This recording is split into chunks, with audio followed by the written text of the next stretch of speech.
Hello les gars, bienvenue dans ce nouvel épisode de Strapologie avec des invités de renom pour aujourd'hui. Ça fait un petit moment qu'on n'a pas fait d'émission. On va commencer par les présentations.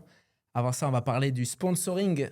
C'est Gestion Locative Plus qui vient sponsoriser cette émission, qui a déjà sponsorisé une autre émission. Donc si vous avez besoin de vendre, d'acheter, de trouver une location, etc., je vous mets toutes les infos dans la description et Anthony s'occupera gentiment de vous au mieux pour vos biens. On va commencer par lui pour la présentation. Anthony, parle-nous un peu de ton JJB surtout. JJB, sportivement, comment tu te présenterais? Comme un athlète dans les étoiles, parce qu'effectivement, je rate la mise à chaque fois. Écoute, pratiquant de JJB sous la houlette de notre cher Mestré que tu vas présenter juste après. Depuis, je crois que je suis à la MK Team depuis 2018 ou 2019. Ceinture violette, c'est mieux. Et puis voilà. Pour le loisir, tu es là. Pour le plaisir, on peut le dire. Pour rouler la brioche, voilà. T'inquiète pas, on sait ce qu'on fait. On essaye de faire. On vient pas au fitness, mais il y a quelques petits talents cachés. T'inquiète pas. Merci Anto. Présentation de nos deux athlètes hors normes. On va commencer par Solo, sportivement parlant. Comment tu pourrais te présenter, s'il te plaît, dans le JJB? Parce que tu as fait beaucoup de sport dans toute ta vie. Je suis dans les catégories vétérans, donc Master 6. Et voilà, compétiteur et pratiquant de Jiu-Jitsu depuis... Tu as commencé tard, du coup, entre guillemets? Oui, j'ai commencé à 43 ans. Ok, comme quoi. J'en ai 59 aujourd'hui. Et toujours en forme. Ça va. Tu peux nous dire un peu ton palmarès? Je sais que tu n'aimes pas trop. C'est un peu compliqué parce que je ne connais pas tout par cœur. Mais je dois à peu près 5 fois champion d'Europe, 4 fois... 3 fois... 3 ou 4? Tu me demandes. Quand c'est plus, c'est bon signe. Normalement, c'est bon signe. Quelques fois champion du monde. Plusieurs fois champion du monde. Oui. Incroyable. Je crois 3. Master 5. 3. En 4, t'avais fait un truc? Non, Master 6. Master 5 et Master 6. Ok. Voilà. Et avant, c'était en violette, c'était... T'as déjà fait Master 4, c'est ça? Oui, Master 4, champion d'Europe. Ouais. Okay, mais là, je parlais que de la ceinture noire. Ouais, ceinture noire, ouais. Donc, multiple médaillé et toujours compétiteur. Ouais. Tu fais cette année? Ouais. Let's go. On va au World Master, ouais. Quand est-ce qu'on te voit avec Mégaton? Ça, c'est la grande question. J'ai eu une occasion il y a 2 ans au PAN. Okay. Et j'ai loupé le coche puisque j'ai perdu le au combat tour d'avant. Pour... Ouais. Ah ouais. Ouais. Tu t'y voyais déjà peut-être, non? Tu te disais... Et vraiment, je menais et... la dernière minute, je ne sais pas ce qui m'a pris, j'ai fait un truc qui a fait que ça a donné 2 points à l'adversaire et voilà, j'ai loupé. J'ai hâte de voir ça. C'est pas, sait-on jamais, peut-être en Master 7, qui sait. Ça s'arrête à 7. Ça a déjà. Ouais, 7. C'est 65 et plus, quoi. Ouais, là, c'est les... Ouais. Pas c'est 60-65, ça s'arrête là. 60, ah oui, parce que là, tu es en 6, en 5, ouais, ok. Et après, il n'y a plus de limite d'âge, c'est ça, hein? Où il y a 65 et plus. Non, il n'y a pas, c'est 60 et plus. Voilà. Oui, voilà. Après, c'est toi qui décides, c'est toi et toi-même. Ouais. Les fameux jujis à la volée, je sais pas si tu as déjà vu c'est le seul Master 6 à faire des jujis ou des triangles à la volée. C'est juste une folie, quoi. Dans cette catégorie, en plus. Ouais, c'est surtout ça. C'est des middle. C'est ça, les mecs fous. Ils sont pas prêts. Pas les légers, quoi. La condition physique, c'est... Il arrive en déambulateur et puis il fait des... j'exagère. Ça reste des mecs durs, là, attention. On n'est que à la présentation, donc imaginez... on est là pour ça, on est là pour faire du mal. Va donner. Il sait qu'il a invité, t'inquiète pas. On va passer à la dernière présentation de mon sensei. L'homme qui m'a tout appris, même à faire mes lacets. J'ai nommé, et pas que. J'ai nommé, on en parlera. Melki Galvao est déjà tombé. On a le temps, on a 2 heures, on va en parler. Olivier Michelesco Dimaco, peux-tu, s'il te plaît, Sensei, te présenter sportivement? Je sais qu'il y a beaucoup de titres, mais voilà, peut-être pas refaire tout ton parcours, mais un petit peu les grandes lignes, s'il te plaît. Eh bah ouais, du coup, je suis 4e degré de de jiu-jitsu brésilien, bientôt 5. Je devrais déjà être 5, mais bientôt 5, officiellement. Donc, ça fait combien d'années, ceinture noire, ça depuis 2005. Donc, tu regardes. Et je pratique depuis 97. Donc, on ne va pas être loin aussi des 30 ans de jiu-jitsu. J'avais 9 ans. Ouais, c'est ça. Toujours aussi un passionné. Et les palmarès, le palmarès, ça serait... on peut retenir, j'ai fait... en black belt. En black belt, j'ai fait 7 fois champion d'Europe. Incroyable. D'autres médailles, mais vraiment gagné médaille d'or. Là, j'ai fait 3e au monde, une année, sur un master. Et j'ai fait, donc là, je viens de gagner le tournoi panaméricain. Voilà, le panaméricain en master. Europe gi, Europe no gi. Ouais, aussi. Ça, en no-gi 2 fois. Ouais, en 2 fois. Voilà, donc j'aurais bien aimé faire le Brasileiro, j'ai pas pu, c'est dommage. Ouais. Sinon, ça aurait pu être cool. Donc, Europe, Panaméricain pour cette saison. Et après, comme solo, là, je m'inscris pour les Worlds pour voir ce que ça donne. C'est le titre qui te manque. Ouais, c'est ça. J'ai fait 3e une fois, je perdais la décision. C'est dommage contre le champion. C'est frustrant. Ouais. Bon, après, j'ai fait qu'une participation. Donc, c'est sûr que j'aurais peut-être dû... c'est vrai que Solo m'a beaucoup poussé à le faire, mais bon, c'est des contraintes. Voilà, c'est des contraintes. De temps, mais là, du coup, pour cette année, on va essayer de faire le maximum. C'est pas le grand chelem, parce que c'est le grand slam, je peux pas. Ouais, il aurait fallu le Brasileiro. Ça resterait énorme.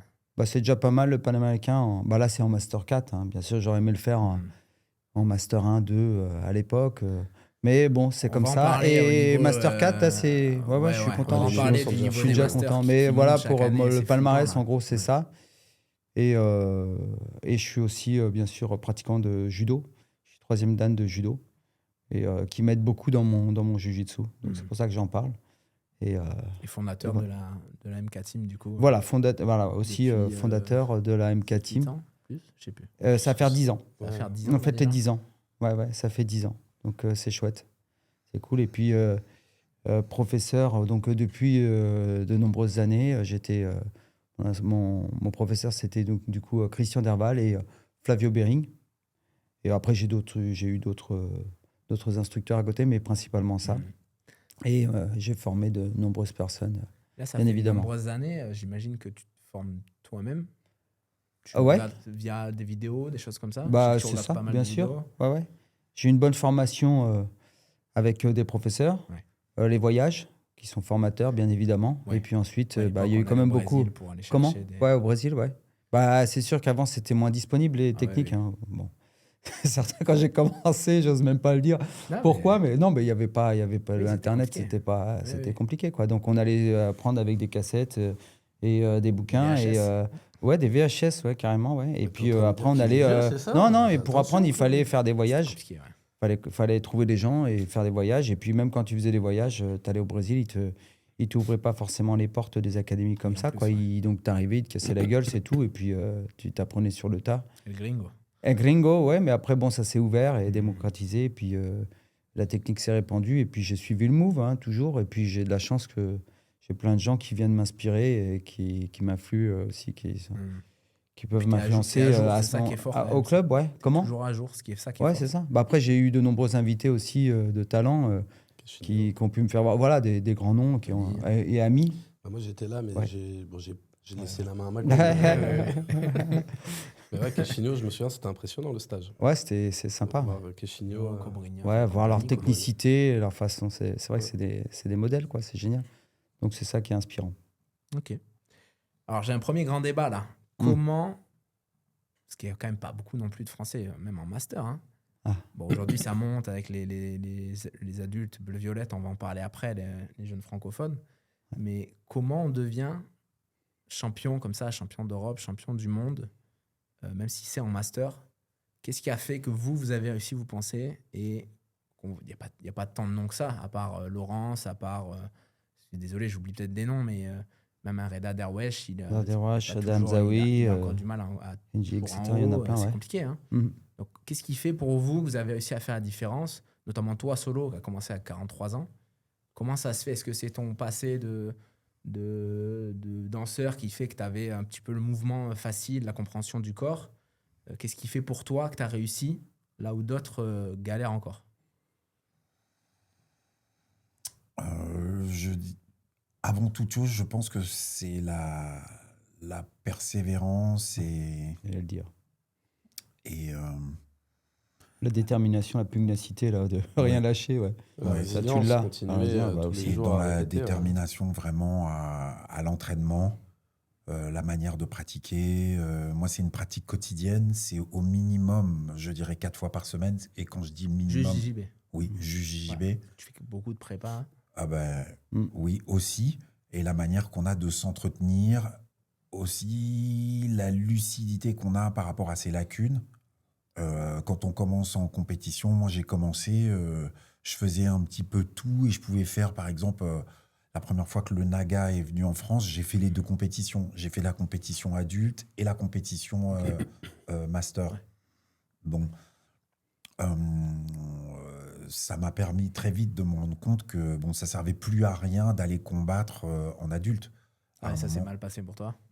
Premièrement, et puis surtout, la différence est trop grande. Au bout d'un moment, il y a un gap avec les 20 ans. Voilà, il y a le gap. 20 ans, voilà, est trop grand. Donc, dès qu'on commence à rentrer dans le fait de bien pointer ses lacunes ou ses faiblesses, on va dire, déjà, en tant que compétiteur, on gagne et on gagne. Quand je dis on gagne, en intelligence de combat.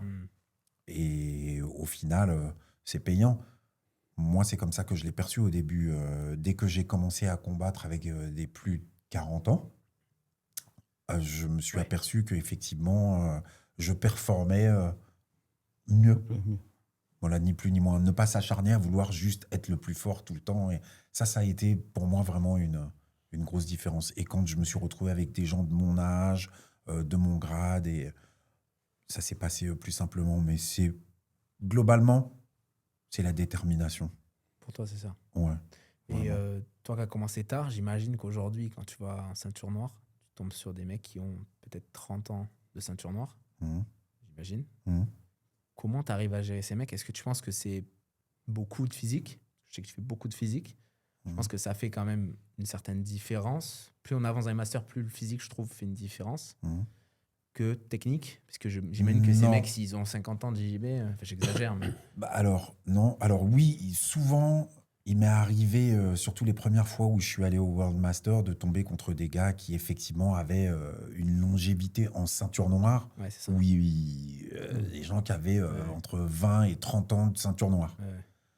Ça veut des fois rien dire, hein, mais... oui et non, parce que pour moi, le JJB, on peut le percevoir aussi avec des acquis techniques et l'ère du temps. Parce que l'ère du temps fait qu'il y a des techniques qui sont nouvelles. Maintenant, comment est-ce que les uns et les autres se les approprient? Les gens qui ont entre 20 et 30 ans de jiu-jitsu, pour eux, parfois, les nouvelles techniques, c'est plutôt un espèce de truc fantaisiste. Et donc, old school, voilà, old school. Et moi, j'ai la chance d'avoir, comme toi, un des plus grands techniciens, et je dirais même sur la planète, pas juste en France ou en Europe. Non, mais on peut le dire. Il fait partie des Avengers en même temps. Personne n'est là pour dire le contraire. Il n'y a personne qui te dira le contraire maintenant. Non, mais c'est vrai. Et ça fait une grosse différence dans la manière dont mes partenaires d'entraînement aussi se comportent. Et donc, ce à quoi moi je suis confronté, je pense, plus à un jiu-jitsu ultra moderne que des gens de mon âge. Et ça aussi, je pense que ça donne un coup d'avance, quoi.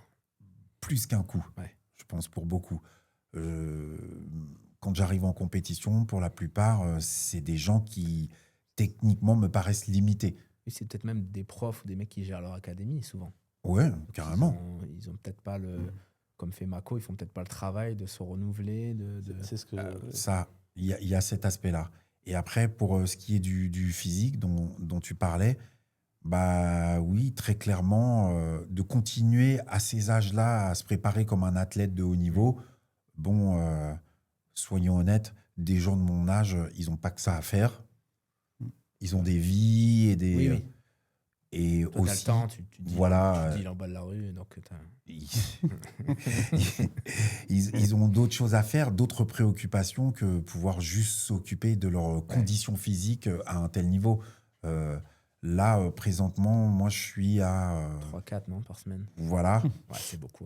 4 séances de prépa physique. C'est dur de le suivre, hein, je vous le dis. Si vous l'avez pas vu torse nu, il est flippant, le mec. Hein. Bon, c'est vrai que ça fait quand même une différence quand t'as pas de souci du cardio, t'as fort, voilà. T'as fait déjà un point supplémentaire quoi, dans la balance. Mais il a soulevé un point qui était intéressant tout à l'heure. C'est que Mako, au final, à chaque fois qu'on...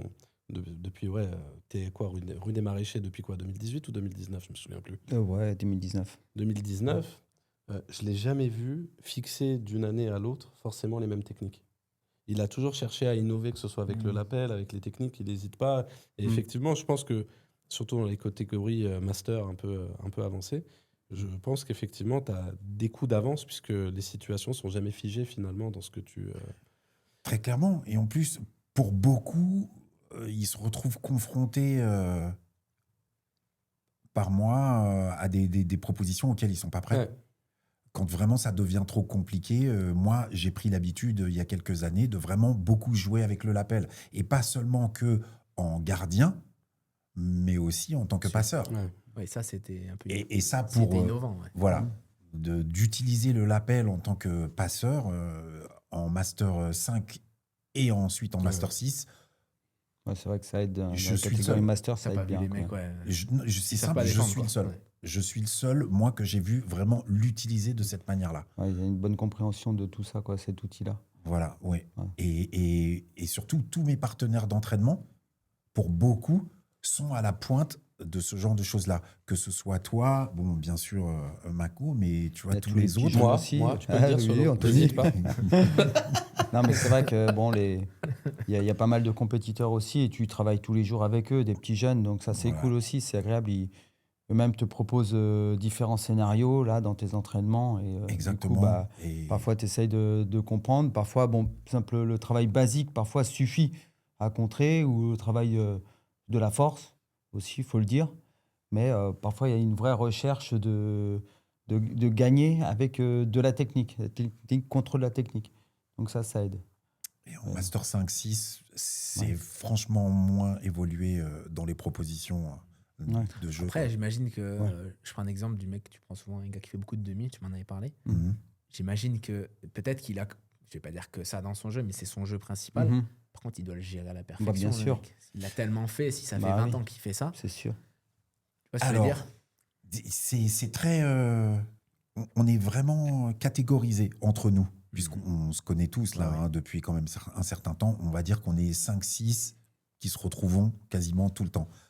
Un spécialiste ou des gens qui vont être des spécialistes de la demi, c'est pas obligatoirement des gens qui pratiquent depuis aussi longtemps que ça.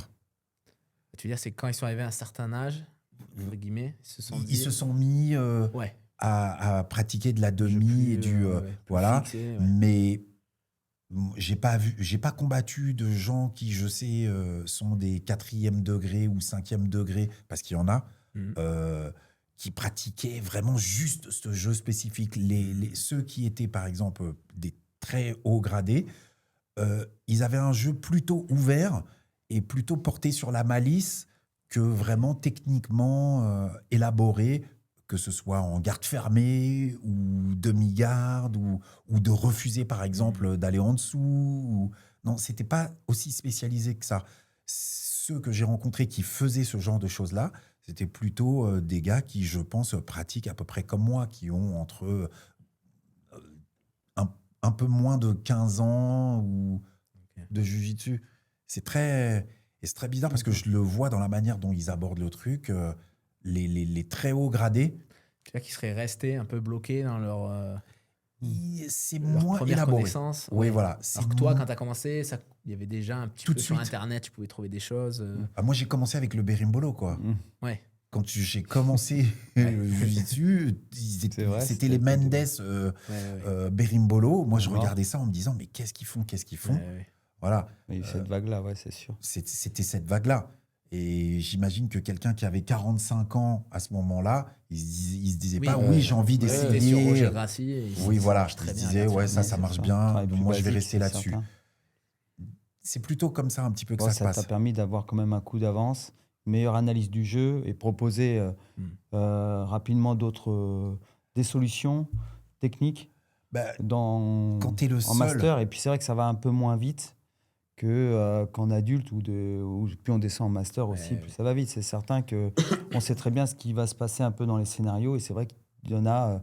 Il y a plus de 50% des gars qui vont essayer de faire de la demi. Ou tu vas l'emmener en demi, ça va se terminer sur de la demi-garde. Moi, le profil des matchs que j'ai aussi, c'est un peu ça aussi. Ralentir le rythme. Ça arrive très souvent sur de la demi-garde parce qu'ils veulent une garde, on va dire, fermée ou emboîtée. Ils savent qu'il est explosif. Donc, ils le connaissent physiquement. Ils savent que si on te laisse... Après, c'est pas impossible qu'il tombe contre un morche, qu'un gars qui a beaucoup de force aussi, qui est donc sur 5 minutes. C'est dur de trouver aussi des solutions dans ces cas-là. Il y a beaucoup de bloqueurs. Il y a des matchs, tu es obligé d'aller jusqu'à la décision parce que ça bloque énormément. Quoi. Ça propose rien. Donc ça aussi, c'est pénible en master.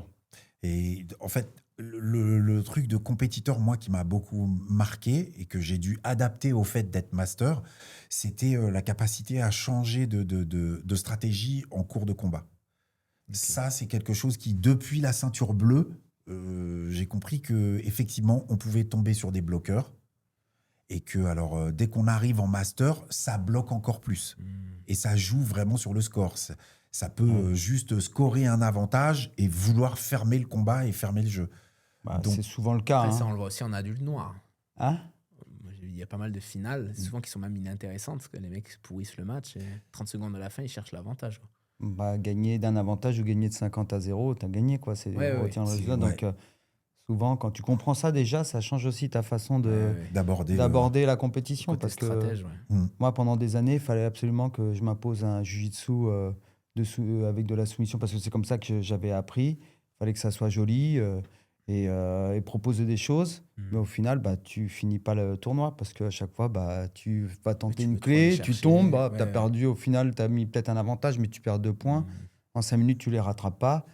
Et dès que tu te dis, ok, d'accord, putain, je vais gagner d'un avantage. Dès que tu te mets ça un peu en tête, déjà, tu gagnes un peu plus de tournois. Tu proposes moins, tu contrôles un peu plus.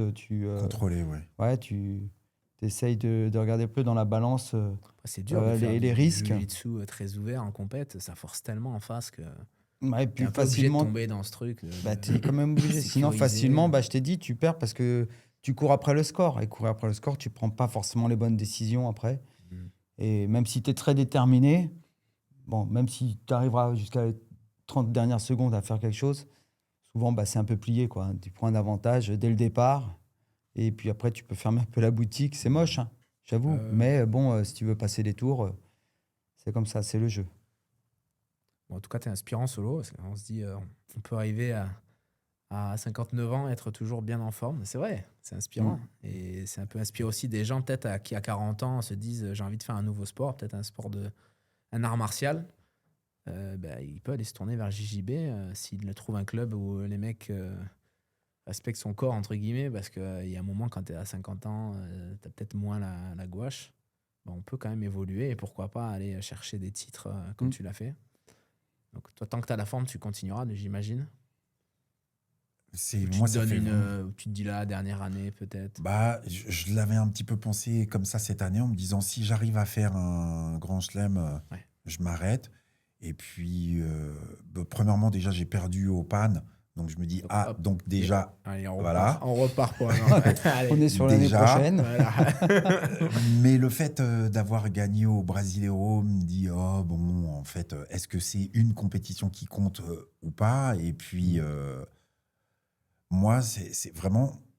C'est ce qui me maintient droit, qui me maintient aligné. C'est pas juste le fait d'être compétiteur, c'est le fait de pratiquer chaque jour, de me remettre en question et aussi pour beaucoup, psychologiquement, où est-ce que ça me positionne ? Où est-ce que ce sport me positionne ? De par le questionnement que ça amène en moi et aussi beaucoup l'acceptation. Moi, ce sport, et notamment toi, tu m'as beaucoup aidé à accepter ce qui est. Pendant un moment, on était à peu près au même niveau et puis tu as commencé à t'entraîner d'une certaine manière qui a fait que entre la ceinture marron et la ceinture noire, tu as évolué, mais de manière exponentielle où j'étais complètement dépassé quand je tournais avec toi. Et ben, par exemple, ça, c'est quelque chose avec lequel qui m'a beaucoup appris en fait à juste relativiser. Voilà, relativiser. De comprendre, déjà, premièrement, on n'a pas le même âge, donc je récupère pas de la même manière. Techniquement, j'ai pas la capacité de compréhension que tu as sur certaines choses. Et donc, ça me repositionne. Les pieds. Et rien que ça. On est d'accord. Et ça... 56, le truc. Ça m'a beaucoup porté. Donc, maintenant, je me dis, c'est pas parce que j'arrive à un certain âge que je devrais m'arrêter. Non, c'est comment les choses vont se présenter à moi. Mais ça m'aligne. Je suis aligné. Ça a changé beaucoup de choses dans ma vie, quoi. Ce sport, mentalement, ouais, carrément. Incroyable. Le jeu d'échecs, vraiment permanent. Je le dis souvent, ça, et de jour en jour. De venir un jour, d'être confronté à un problème, d'y réfléchir toute la journée qui suit, toute la nuit, revenir le lendemain et se dire... Tu penses à moi toute la nuit, des fois? Non. C'est ça que tu veux dire? T'emballes pas. T'emballes pas. Ça, c'est toi. Ça, c'est quand tu penses à Mako. Des petites terreurs nocturnes, des fois, mais ça, c'est autre chose. Jusqu'à trouver des solutions. Et ça, par exemple, je trouve que c'est super fort. Et c'est nourrissant. Ouais, complètement. Aussi au niveau du lien. Puisque... Bien sûr, un gros lien social. Voilà. Là où je suis perdu, où j'y arrive plus, de demander au sensei, mais là, je suis confronté à ça, comment je fais? On me propose une solution, j'essaye de la mettre en place et ça marche pas. Et c'est pas genre, je m'énerve et je me dis, ouais, putain, c'est pas pour moi. Ou non, c'est qu'est-ce que je fais qui ne va pas? Ou qu'est-ce qui ne s'adapte pas? Ou à ma morphologie, ou à ma manière de l'aborder. Ouais, et ça, je pense que ça s'arrêtera jamais. Et tant que intellectuellement, ça me nourrit de cette manière-là, autant que je continue, quoi. Ouais. Je pense là, tout ce que tu viens de dire, c'est ce qui fait aussi que tu es un champion. Ouais. Tu vois, cette manière de te remettre en question, etc. C'est pas que la persévérance. Parce que si tu persévères dans quelque chose, je prends un exemple, je donne pas de nom, c'est pas une question, je parle de personne, mais imaginons quelqu'un qui fait que la demi, mais ça marche pas. Il n'y arrive pas en compète. S'il s'acharne pendant 20 ans et qu'il règle rien et que ça marche pas, c'est plus de la persévérance, c'est de la bêtise. Donc, tu vois, il faut quand même qu'il y ait une remise en question. Tu peux persévérer si tu changes des détails. Il faut changer les choses. Ce que j'allais dire, c'est que des fois, il suffit d'un petit détail et que tu ailles demander à ton collègue, ton sensei. Et des fois, lui, il a la vision de dire non, mais là, regarde, change l'angle. Des fois, c'est juste régler un détail qui va faire que ta technique, elle va passer. Parfois. Et que des fois, pendant 6 mois, tu es bloqué sur un truc qui te prend la tête, tu n'arrives pas à voir ce qui va pas. Et c'est le collègue, le sensei qui vient te voir, qui dit non, mais regarde, là, il y a juste cet angle-là à changer. Et d'un seul coup, boum, ça change complètement ce sport, c'est fou. Ton jeu, quoi. Moi, je l'ai beaucoup vécu, notamment, par exemple, avec toi, où on a beaucoup bossé du spécifique ensemble. Dernièrement, je l'ai aussi beaucoup eu avec Yaya, notre ami. Voilà, c'est... Ou la même chose avec Reda Derwesh. Son jeu de l'appel, à l'entraînement, voilà, dans la demi, des choses comme ça, où effectivement, c'est ce que les autres m'apportent ou qu'ils voient sur moi qui fait que ça me libère et qu'en compétition, ça amène à un niveau, le détail et le sens du détail, vraiment. Mais pour ça, on a quand même le champion du... Ouais, ça dépend de l'académie aussi, je pense qu'on a... On va lui retourner la question. Comment toi, ça fait combien 10 ans, 15 ans que tu roules sur des KT, on est d'accord? Ça fait un petit moment là. Ouais, après, c'est sûr. C'est quoi l'élément déclencheur pour toi? Qu'est-ce qui a fait que du jour au lendemain, tu t'es mis à tout gagner? Et franchement, moi, je crois les 2 fois où je t'ai vu perdre, il y a une fois, pour moi, les 2 fois, il y a un problème d'arbitrage, tu vois. Et une fois, tu casses le bras du mec et voilà. Et les mecs, ils mettent gagnant bras pété. Et l'autre fois, c'est la décision World. Bon, quand j'ai vu le combat, j'ai regardé, j'ai dit, bon, j'ai pas trop compris. Bon, bref, qu'importe. Mais c'est vrai que je te vois jamais, j'ai l'impression que tu n'es jamais en difficulté sur les compètes, en tout cas. Si, quand même, énormément. Mais il y a beaucoup d'éléments qui ont été déjà énoncés et dit. Il faudrait vraiment approfondir tout ça en détail. Mais j'ai envie de te dire, déjà, y croire aussi. Souvent, on se met des freins psychologiques. Et moi, ce qui m'a aidé, c'est de tourner avec des champions et de me dire, même à l'entraînement, même si c'est que de l'entraînement, de me dire, ah tiens, je suis capable quand même de les tenir. De les tenir. Ouais. Et je me dis, attends, je me suis entraîné avec ces mecs-là, ils sont forts. Ça va, j'ai rien à leur envier. Je vais y aller, j'y crois. Et après, trouver une méthode d'entraînement qui te permet déjà d'être à 100% le jour J. Ça, c'est important. Souvent, on est très diminué. J'ai fait des compétitions un peu diminuées. Mais bon, c'est avec l'expérience, tu arrives à combler. Oui. Mais souvent, il faut quand même être bien en forme. Quoi. Donc, pour ça, tu fais de la prépa, tu n'as pas le choix. Tu regardes un peu, regarder beaucoup de compétitions aussi, voir un peu ce qui... Tu sais, il y a plein de statistiques maintenant. On sait ce qui marche moins. Donc, on essaie quand même de prendre des choses qui fonctionnent et d'épurer un peu le jeu. Et puis après, trouver des plans B, C, etc. Bien sûr, mais souvent en master, il faut essayer d'aller droit à l'essentiel, trouver comprendre tes qualités et aussi, comme tu disais, les choses où c'est moins bon. Et tu fais tout un mix de tout ça.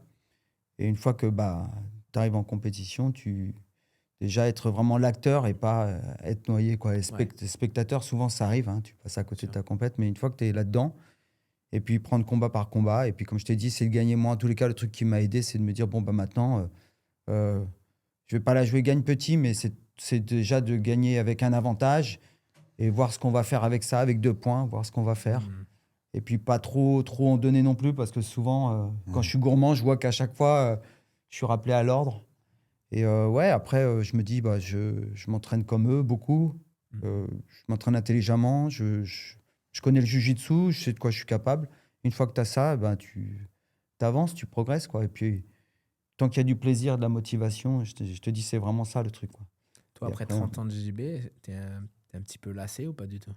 Non, pas lassé. Fatigué, le corps, il est un peu fatigué. Mais je suis chanceux. Honnêtement, je suis chanceux parce que je peux pratiquer. Je peux encore pratiquer avec des jeunes. Je peux pratiquer quand même assez fortement. Ça reste quand même assez réel. Mais quand même, après, je me rends compte qu'il faut que je diminue un peu parce que moi, si je m'écoute, j'aimerais encore m'entraîner 3 fois par jour. Mais maintenant, c'est vrai que le corps, faut faire attention à la récup. Faire attention, j'aime ça, mais du coup, je le fais que par période maintenant. Je fais plus toute l'année comme avant, comme un fou. Et puis aussi me dire, il y a plein de sports sympas que j'aimerais aussi maintenant découvrir. C'est vrai que le jiu-jitsu, c'est prenant, comme tu dis. Et souvent, ça laisse pas forcément la place à d'autres sports. Et J'ai entendu que tu t'étais mis au paddle, c'est ça? Ouais, c'est ça. Je n'ai pas fait ça. Mais pourquoi pas? Tu vois, finalement, pourquoi pas maintenant? J'ai envie d'essayer des trucs, courir, le trail, le marathon, plein de choses. Ça aussi. Non, ça sert à plein de choses. Je suis ouvert à plein d'expériences. Non, mais voilà, c'est juste pour te dire que voilà. Et non, ça n'a jamais été facile. J'ai jamais considéré un tournoi qui était facile. Oui, j'imagine. Mais c'est sûr qu'au fur et à mesure des années, dans les masters, c'est des mecs de mon poids, de mon âge, qui ont autant d'expérience que moi. Donc, c'est ça qui rend encore le truc sympa et que je me dis c'est encore un défi. Mais c'est sûr que dans les premiers temps, quand j'étais en adulte, c'était archi compliqué parce que là, tu n'avais pas le droit à l'erreur. Au détail, quoi. Il n'y a pas des résultats en adulte? Non, je n'ai pas fait de résultats. J'ai toujours échoué devant le podium. Souvent, j'arrivais à passer des tours. J'arrivais pas à concrétiser. Puis, c'est vrai que ça fait loin quand même. À chaque fois, c'était le Brésil. À mon époque, en plus, c'était encore plus compliqué. Et après, c'était trop tard. Malheureusement, c'est pas à 32 ou 35 ans que j'allais me remettre à fond dans la compète adulte. J'aurais bien aimé, mais bon, c'était passé. Et puis, ma place maintenant, c'était autre part. Et puis, c'est pour ça que le circuit master, c'était cool. Parce que quand j'y suis retourné, je me suis dit, est-ce que ça vaut le coup ou pas? Et puis, j'ai vu qu'il y avait un vrai niveau. C'était super intéressant. Et donc, ça m'a relancé, en vérité. Ça m'a relancé.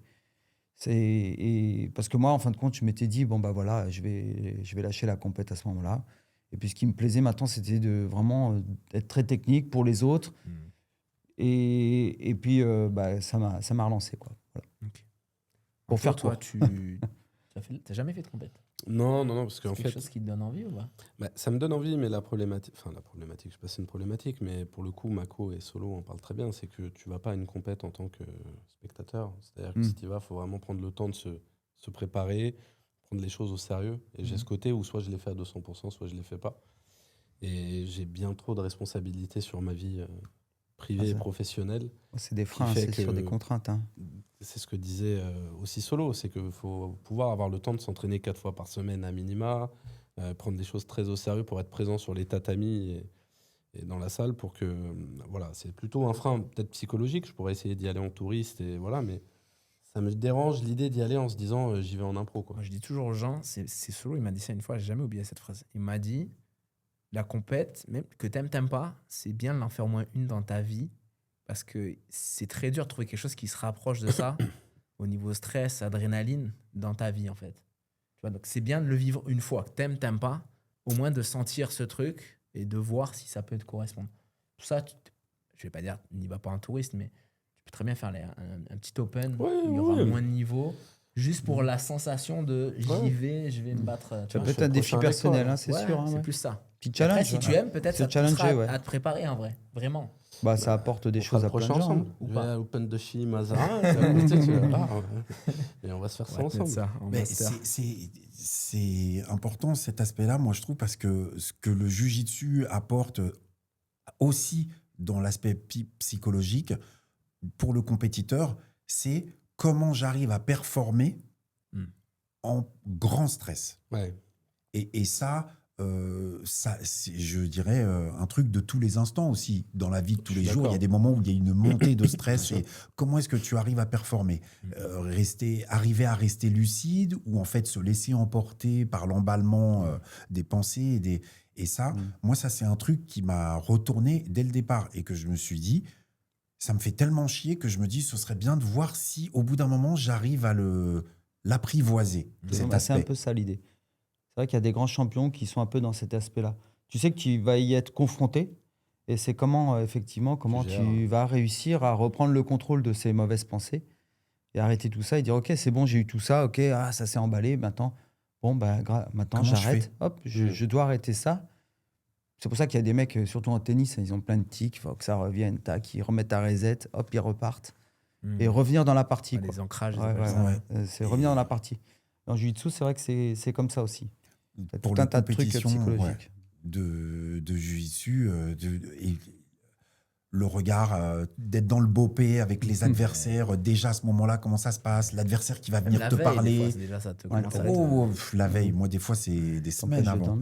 Je sais, je me dis j'aimerais bien récupérer le titre. L'été dernier, je perds au World Master et je sais que le gars, il est déjà inscrit pour les Europes. Donc, comment je vais faire ? Est-ce que j'y vais ? Est-ce que j'y vais pas ? J'ai pas d'autre chose mieux à faire ou même ce petit stress-là. Bien sûr. Alors, imagine, avant d'aller combattre, d'aller t'inscrire, tu passes un cap dans le stress.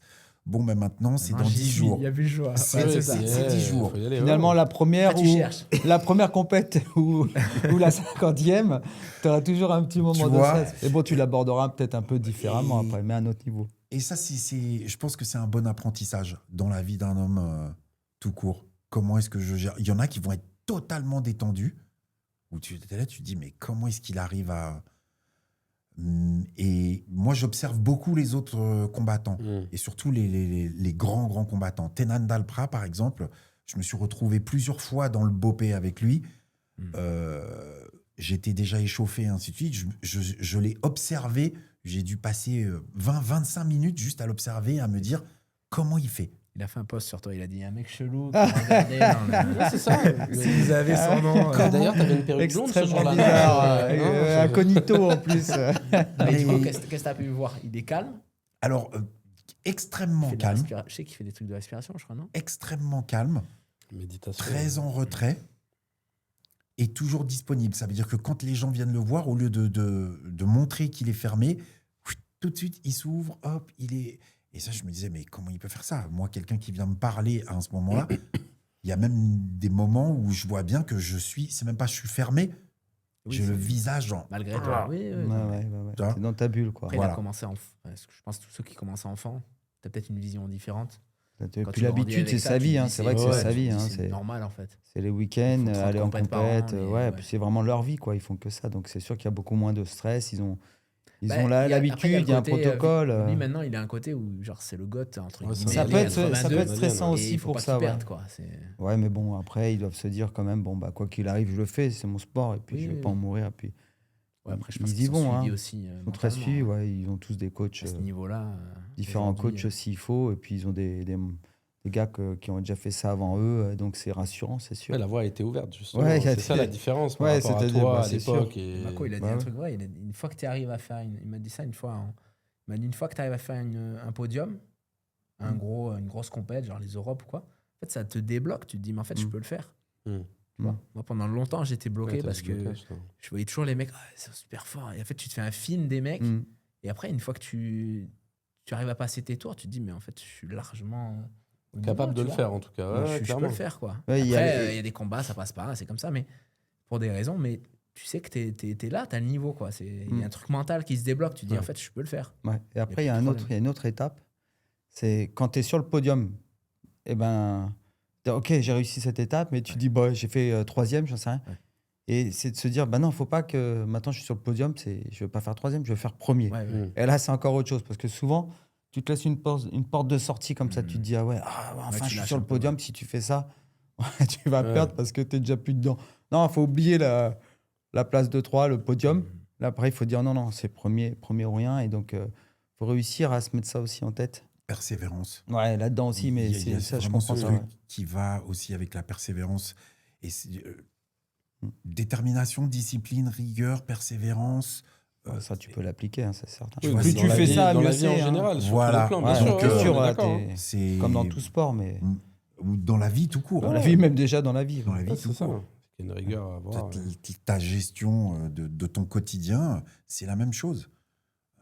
Le matin, tu te réveilles...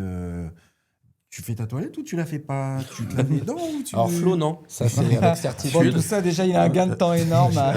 Il peut direct passer à l'entraînement. Il va directement à l'entraînement. C'est certain. Voilà, si tu fais l'impasse sur certaines choses, c'est sûr. Hein, que ça va être plus compliqué à l'arrivée, ça c'est vrai. Et le jiu-jitsu, moi, il m'a ramené à cet alignement-là où c'est simple, mais tu sais ce qu'il y a à faire et tu connais les points.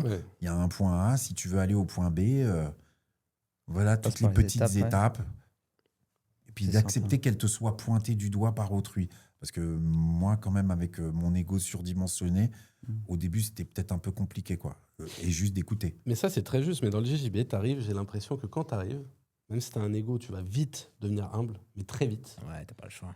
Mais au bout d'un moment, quand tu as commencé à prendre un peu de galon, que tu as aussi commencé à gonfler un peu, et il suffit qu'il y ait... C'est plus le même ego, je trouve. C'est pas pareil. Je trouve que c'est un bon ego. Tu n'acceptes plus, en fait. Que... tu n'acceptes plus, mais quand tu as quelqu'un qui arrive, et on va dire qu'il a vraiment ta kryptonite, son jeu, c'est ta kryptonite, ça fait mal. Alors c'est de l'ego mal placé, là. Ouais, mais il y en a beaucoup comme ça, moi, je trouve. Je trouve qu'il y en a beaucoup qui... Il y a beaucoup, c'est leur...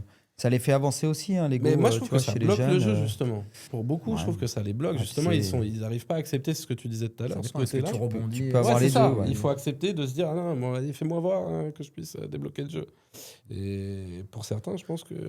tout ça, c'est rester dans l'aspect doux et bienveillant qu'on décrit, soi-disant, dans le gentle art du jiu-jitsu. Je suis d'accord, parce que tu peux avoir l'inverse. Et puis que ça t'aide à réussir aussi, hein, tu vois. Il y a des gens, ils sont assez égoïstes. Mais des gens qui sont très égoïstes, beaucoup d'ego, et puis ça les fait avancer parce qu'ils veulent être les premiers. Alors parfois, ça les rend arrogants, et puis même détestables, et puis après, ils n'ont plus de partenaires, mais en tous les cas, ça fait en sorte qu'ils arrivent à... un bon humain, ils veulent juste être non, ce qu'ils veulent, c'est gagner, et puis c'est tout, ça arrive aussi. Ça peut se comprendre aussi. Mais ça les aide aussi à être premiers, parce que jamais tu vas leur marcher dessus, ils ne veulent pas se faire marcher dessus, quoi. En tous les cas, ils ne vont pas accepter. Moi, l'entraînement, le mec, une ceinture blanche, elle me prend en clé de bras, je vais taper, et puis, cool, c'est super, génial, fais-moi voir. Ça arrive. Ça, c'est... Comment ? Puis derrière, il va le faire taper 10 fois en 2 minutes. C'est fini, tout ça. À d'autres. Voilà. Bon, j'accepte pas Florian pour le moment. Là, j'ai encore de l'ego avec Florian, donc ça, non, je peux pas. Je préfère simuler la blessure. J'avais mal. Non, regarde, t'as mal placé là, ton grip, là. Récupère-le. Non, c'est plutôt comme ça, la technique. Je m'arrêterai à ce moment-là. Mais ça peut faire avancer quand même, sincèrement. Bon, avant de revenir sur le niveau des masters, j'ai prévu un petit quiz-jeu spécialement pour Mako. Ah, Mako. On a un petit jus de citron, gingembre, on n'en dira pas plus. Tiens, Mako, tu veux faire... Qu'est-ce que c'est que ce délire? Et donc, j'ai prévu quelques petites questions. Et alors, si quelqu'un répond juste avant Mako, Mako doit boire une petite gorgée. Et si Mako répond faux, il doit boire une petite gorgée. Donc, au final, tu vas beaucoup boire. Tu l'as chargé, c'est ça? Il nous a fait comme Antoine Decaune. Il est venu à moto quand même. Comme Antoine Decaune et José Garcia. On va. C'est de l'agneau là. C'est que du gingembre et du citron. Il y a beaucoup de gingembre. C'est bio. Faut un peu mélanger avant. Fabrication artisanale, t'inquiète pas. Ça sort de l'alambic. Au pire, ça fait de l'essence. Pour mon scooter électrique, c'est très bon. Alors, on va tester la culture JJB. Alors, c'est un peu des trucs qui datent, entre guillemets, mais Mako pourra peut-être y répondre. Alors, tout le monde peut répondre. En quelle année a été fondée l'IBJJF? Je dirais 93 ou 14. Je dis c'est pas après 89. Ça moi, je voyais ça après. 2002, les gars. 2002. 2002. Donc, vous avez les questions. Une petite gorgée. Parce que je pensais plutôt aux championnats du monde, les premiers championnats du monde. Et, on est à 30 ans là maintenant. Le premier championnat du IBJJF 2002. 2002. Tu vois, je voyais pas ça aussi tard. Ça devait pas être c'était pas. d'accord. Ok, parce que là, c'était les 30 ans cette année. Pas du jus de citron, de l'IBJJF. Ça va. Des World. Merci. Très bon. 2026, et t'as vu à côté, il y a le petit logo 30 ans. C'était les 30 ans. Donc ça devait être une autre. J'ai gagné alors. C'est à vous de boire, les gars. Du coup, en 2002, c'est qui fut le champion absolu de Black Belt? Ça, c'est dur. En 2002. Ça, c'est dur. Champion du monde Black Belt, Roger Gracie? Non. Non, c'était avant Gracie. C'était 2004. Alors, je dirais. Il y a Comprido. C'est notre chance. Comprido? Non. Solo, t'as un nom? Non. Je connais pas le mec. Je les connais même pas les. Pedepano Cruz. Je viens de dire. Pedepano. Allez, on le valide. On va pas bien. J'allais le dire parce que je me suis dit avant Comprido. Pedepano. Il est en train de nous enfumer là. Mais on va rien dire. Pedepano. Ça va. Il n'avait même pas trouvé. On valide. Celle-là, elle est plus simple. Combien de titres a gagné le championnat du monde, Roger Gracie? Solo. T'as une idée ou pas? En adulte, évidemment. Je crois adulte, 9 ou 10. Sacat et absolute? 9 ou 10? Je sais plus, mais je sais que c'est entre ces deux-là. Allez, choisis. Je crois que ça doit être 9. 9, toi tu dis combien? Moi j'irais plus. J'aurais dit moins, j'aurais dit 8. Mais... il doit pas être loin, 9 ou 10, mais on a KT et Abso. KT et Abso, tout compris. KT.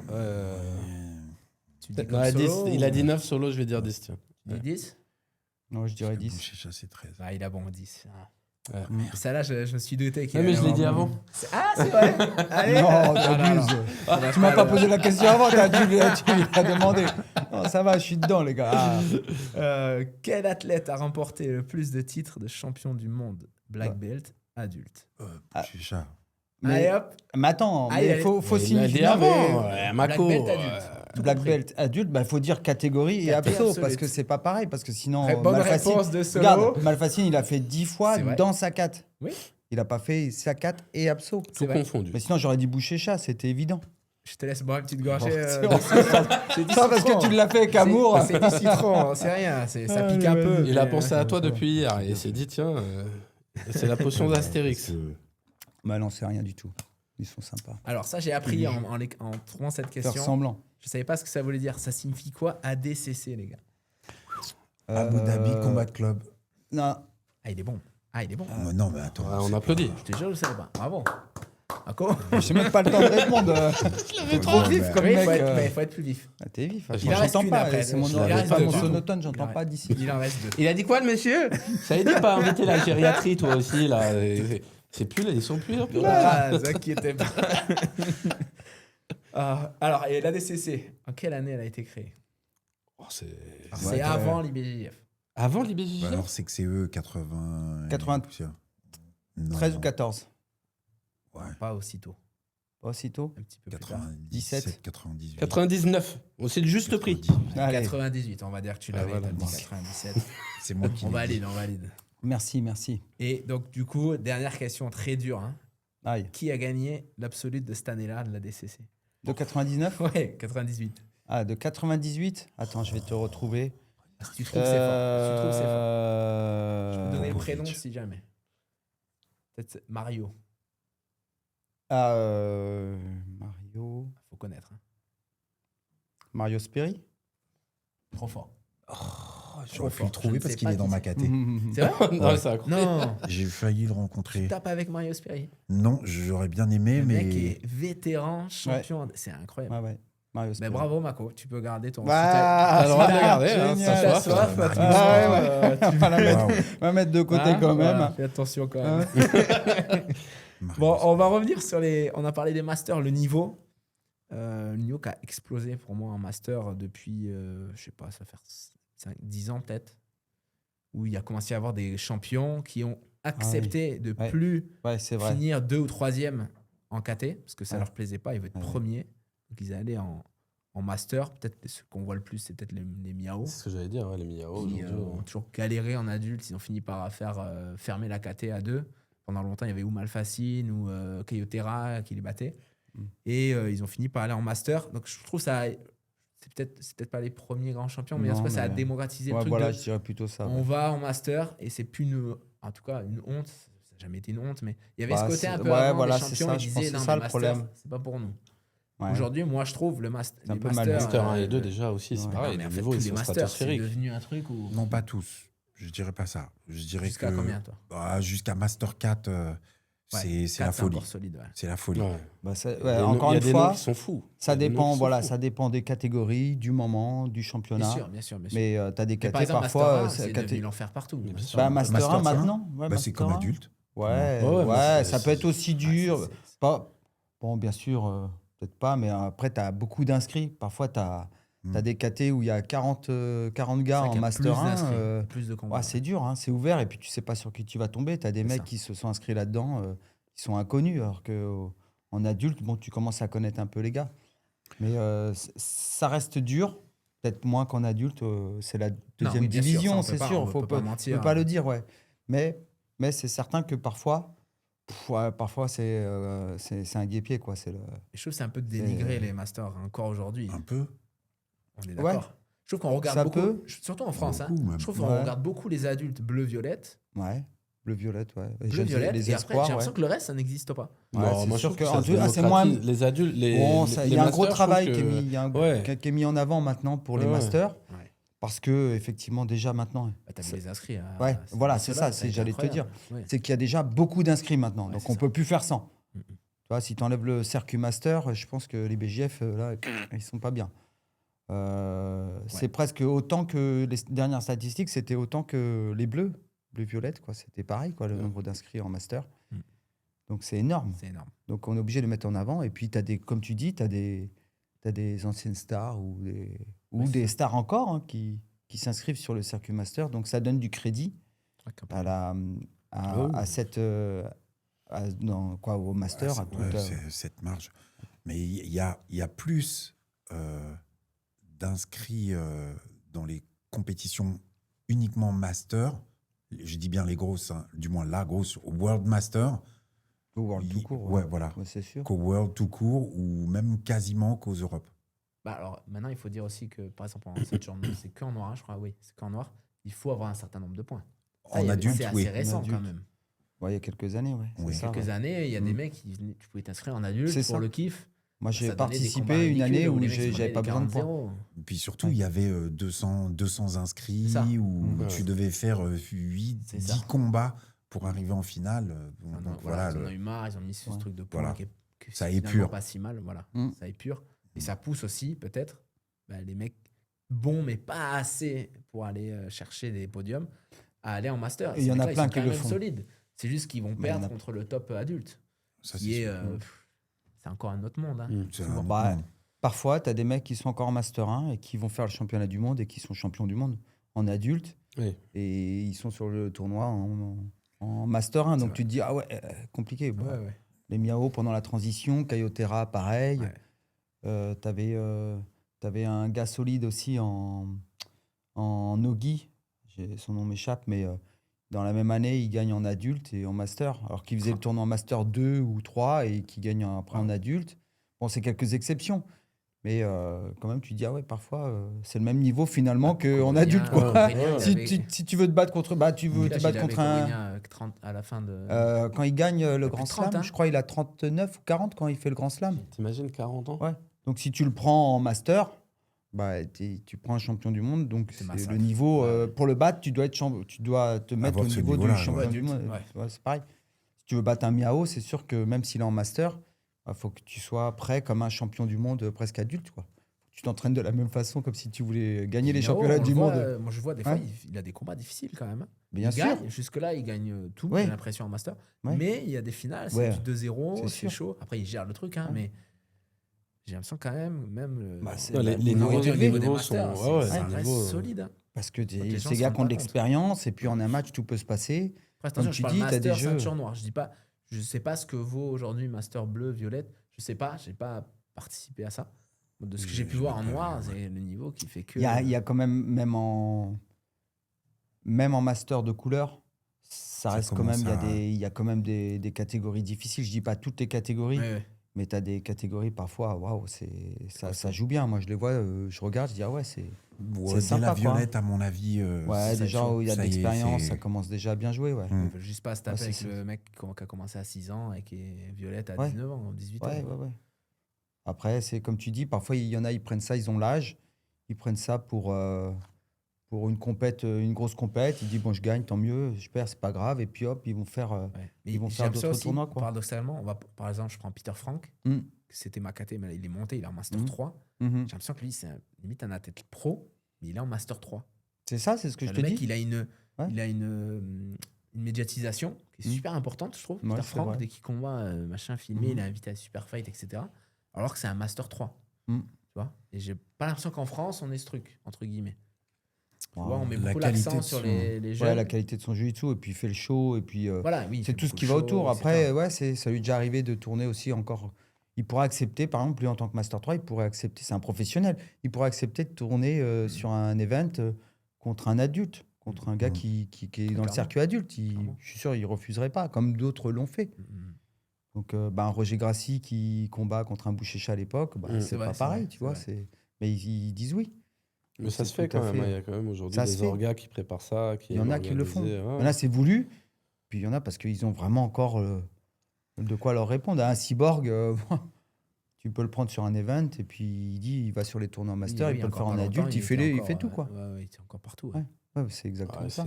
C'est un cyborg là-bas. Aussi. Mais il y en a plein. Donc après, on peut pas dire que le niveau il est faible. C'est impossible. Sinon, mais je trouve qu'il est de plus en plus élevé. J'ai l'impression que chaque année, ça devient... Là, par exemple, pour moi, Master 1, ça devient un truc... Selon les KT de poids, ça devient quasiment... je vais pas dire impossible, mais très très dur. Top niveau. Depuis qu'ils ont créé ce tournoi Master, ça a toujours été dur. Il y a toujours eu quand même des têtes de série. Parfois, tu peux y échapper dans certaines catégories. Mais maintenant, la différence, c'est que maintenant, beaucoup moins. Parce que ça commence à... c'est réputé. Et puis, ça a de la valeur. Ils ont réussi à faire en sorte que ça ait de la valeur. Avant, c'était un truc genre... c'est vétéran.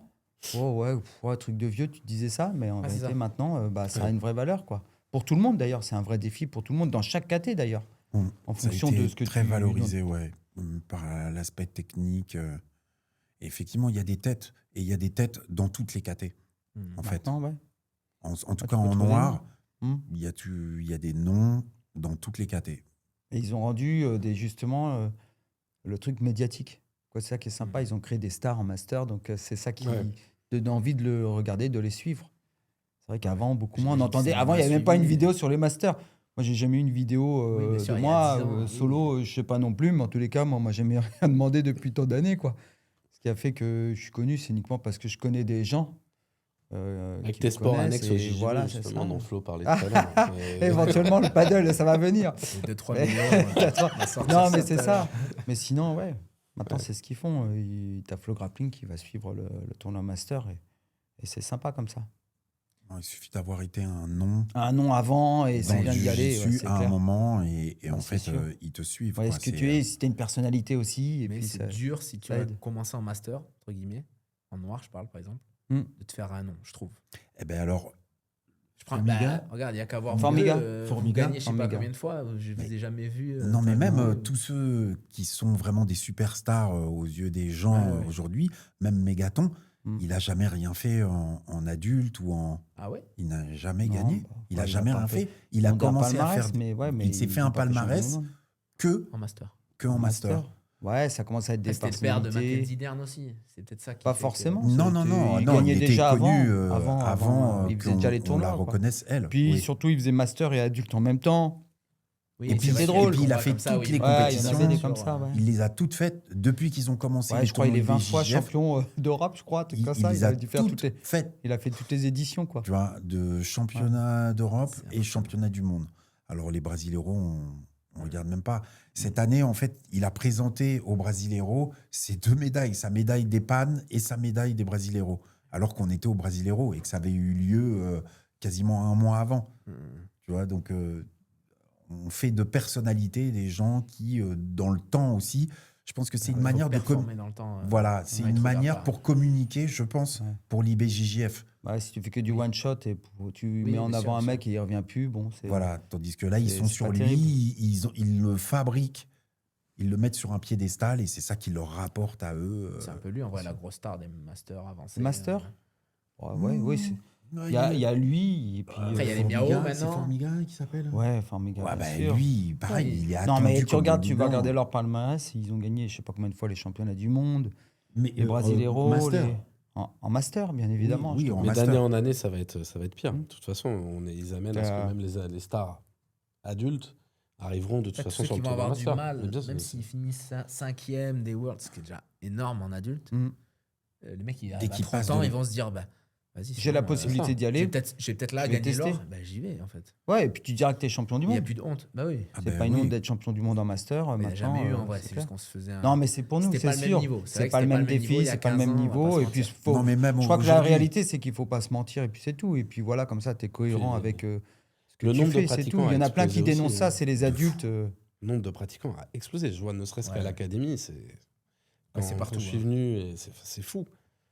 Nombre de pratiquants en jiu-jitsu brésilien, tu veux dire? En général, oui. C'est certain, parce qu'il y a de plus en plus d'images du jiu-jitsu brésilien sur les réseaux, et donc forcément. C'est un peu... Puis c'est sympa, quoi. C'est vrai qu'il y a beaucoup de MMA, c'est venu avec, mais sauf que, bien sûr, le MMA, c'est pas tout le monde qui peut devenir pratiquant de MMA. Après, en loisir, c'est top, c'est cool. Mais bon, si tu veux te challenger, aller faire un combat de MMA, c'est quand même risqué malgré tout, tu vois. Tandis qu'en jiu-jitsu, tu as beaucoup moins de risques et puis ça reste quand même un truc assez réel. S'il y a de l'opposition et puis ça te rapproche un peu d'un combat quand même s'il y a beaucoup de règles, on ne va pas se le cacher, mais c'est sympa. Tu peux commencer par le MMA et rapidement te dire ouais, mais finalement, au sol, j'arrive à maîtriser des gars et je m'en sors bien. Tiens, en plus, je peux évoluer dans un circuit où j'ai de la considération. Vas-y, j'y vais, je m'inscris, c'est cool. Donc, et chez les jeunes, bien sûr, l'effet réseau et autres. Ça a beaucoup plus de monde. Je vois même par rapport à l'époque du MMA Factory, j'ai l'impression que c'est incomparable. Le nombre d'inscrits que tu dois avoir à l'académie par rapport à... Ça augmente. Et ça se ressent partout, comme disait Solo. C'est pas juste à la MK. Non, c'est partout. Je pense c'est la vague, c'est comme ça. Et puis ça fait des années qu'ils ont... C'est bien, tant mieux pour nous. Oui, il y a des années à venir. Moi, à mon époque, il n'y avait pas grand monde. Et puis maintenant, je suis content de voir que il y a du monde partout dans toutes les salles, qu'il y a un super niveau partout. C'est génial. Je rebondis sur ça. J'avais marqué, pour en parler, les débuts du JJB en France. C'était comment en 97? C'est ça? C'était en noir et blanc. Il y avait des écrans catholiques. Qu'est-ce que ça va le téléphone? C'était comment le JJB en 97? Je pense que c'était drôle. Déjà, moi, quand j'ai commencé tard par rapport à toi. C'était 2000... je sais même plus, 2012, 2013. Bon, bref. Déjà, on me disait, tu fais de la capoeira. Mais toi, tu as dû entendre des trucs. Ouais, oui. 97, déjà, quand je me suis... Quand je parlais de ce projet de devenir professeur de jiu-jitsu brésilien à mes proches ou autour, bien sûr. Je ne comprenais pas déjà. Qu'est-ce que tu veux faire? Capoeira? Je ne comprenais pas. De la danse, je ne sais pas. Mais ils ne comprenaient pas. Et puis moi, j'avais déjà vu ça. Je dis non, vous allez voir plus tard. Ça va être un truc, ça va plaire à tout le monde. Ça va être sympa. J'y croyais. Donc, j'ai vu le truc monter en 97, je pense que j'étais déjà, on va dire, la deuxième génération. Mais ça existe depuis très longtemps, bien évidemment. Mais en France, je te parle. En France, oui. Je te parle. Et c'est vrai que C'était des gens qui venaient de tous les sports, mais notamment j'ai envie de dire que ce qui les réunissait, c'était le combat, quoi. On avait tous vu l'UFC, et puis je crois que tout le monde avait envie de comprendre ce que c'était que cette discipline. Et donc, tu avais tous les styles. Toutes les autres, ouais. Il y avait tous les styles qui venaient. Et puis voilà, moi, j'ai vu des mecs, des lutteurs. Et puis, c'était marrant, dès que tu commençais à faire du nogi, ils arrivaient avec leur truc Valetudo, comme les combattants, les films de Van Damme. En plus, c'était un peu ésotérique, effectivement. Il y avait encore cette idée-là du Van Damme, du machin. Mais sauf que on avait vu que, arrête ton char, maintenant, il y a l'UFC, il y a ça, il y a ce mec-là, il a fait ci comme ça. Avant l'UFC, ça a démystifié un peu le truc. Il y avait le Pride, je disais, avant que l'UFC aussi, bien sûr. Et donc, du coup, c'était ça les gens qui venaient dans le Jiu-Jitsu. C'était drôle. Oui, il y avait très peu d'endroits où ça se faisait. Vous étiez très peu ou... Non, il y avait pas mal de monde quand même. Moi, je trouvais que c'était quand même c'était bien rempli. C'était pas mal. Ça augmentait chaque année, mais je crois qu'il y avait déjà. Il y avait un peu de... À mon époque, il était au moins... C'était Paris, quoi, heureusement. À Paris, c'est sûr que tu réussis plus facilement. C'est sûr que si tu avais fait ça en province, ça aurait été plus difficile. Mais il y avait beaucoup de licenciés déjà à l'époque. Il y avait beaucoup de monde. Mais comme je t'ai dit, c'est différents horizons, quoi, tu vois. Et ils venaient chercher du jiu-jitsu pour alimenter leur discipline. Tu avais des karatékas. Oui, c'était des gars du kung-fu. C'était un plus, quoi. Plus. Ils ne voulaient pas faire la discipline à part entière. Voilà. Et après, des judokas, des lutteurs, les gars du MMA. Et puis ensuite, c'est vraiment les gens se sont intéressés à la discipline. Et puis, il y avait quelques compètes. Et donc, c'est comme ça que ça a démocratisé un peu plus le jiu-jitsu, faire connaître le jiu-jitsu au grand public. Et puis après, le travail, bien sûr, des fédérations, ça a aidé. Et à l'international, etc., quoi. Mais c'était sympathique. Moi, j'ai adoré cette période-là. Puis, il n'y avait pas... effectivement, tu voulais... t'étais pas sur ton écran, quoi. Tu ne pouvais pas fantasmer sur ton écran. C'était, t'es obligé de venir t'entraîner, t'es obligé pour comprendre la technique. C'était autre chose. Fallait y aller, fallait aller sur place. Tu avais des bouquins, mais bon, tu voyais que dalle. J'imagine que c'était Christian, déjà, à l'époque. Et du coup, lui, j'imagine qu'il n'avait pas un panel de 1000 techniques, pas comme aujourd'hui, même si tu ne sais pas trop, tu vois. C'est certain. Vite, lui, non. Mais il avait pris des cours avec Rickson Gracie. Donc, il avait quand même réussi à percevoir l'essence du jiu-jitsu brésilien grâce à ses cours part. Et puis, il avait déjà fait un cahier technique avec d'autres, bien sûr, pas tout seul. Mais il avait fait un cahier technique avec la base, comment construire, comment réussir, une méthode avec ça. Et tu faisais la méthode et ça marchait. Moi, je suis un pur produit de cette méthode-là. Et c'est vrai que quand tu lui posais les questions un peu techniques, il te disait ok, mais on fait déjà la base, fais comme ça, tac, fie-toi à ça, un peu à la Roger Gracie, quoi. Ok, tu comprends la technique, mais fais ça. Tu vois. Et puis après, si tu voulais de la technique, il fallait aller te déplacer. Et puis quand tu arrivais au Brésil, tu te rendais compte que même un gamin. On se fait toujours la même réflexion quand on voit le tournoi des gamins quand tu vas au Brésil. 7 ans, ils savent tout faire.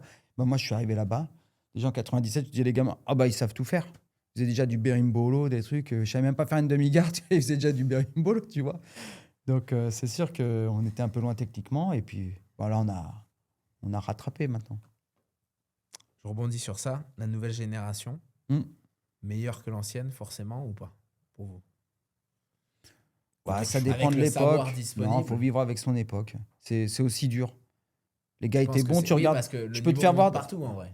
Je peux te faire voir des vidéos de matchs en 98 et une finale d'un championnat du monde en 98 et une finale du monde là, 2026. Et finalement, c'est à peu près les mêmes matchs, quoi.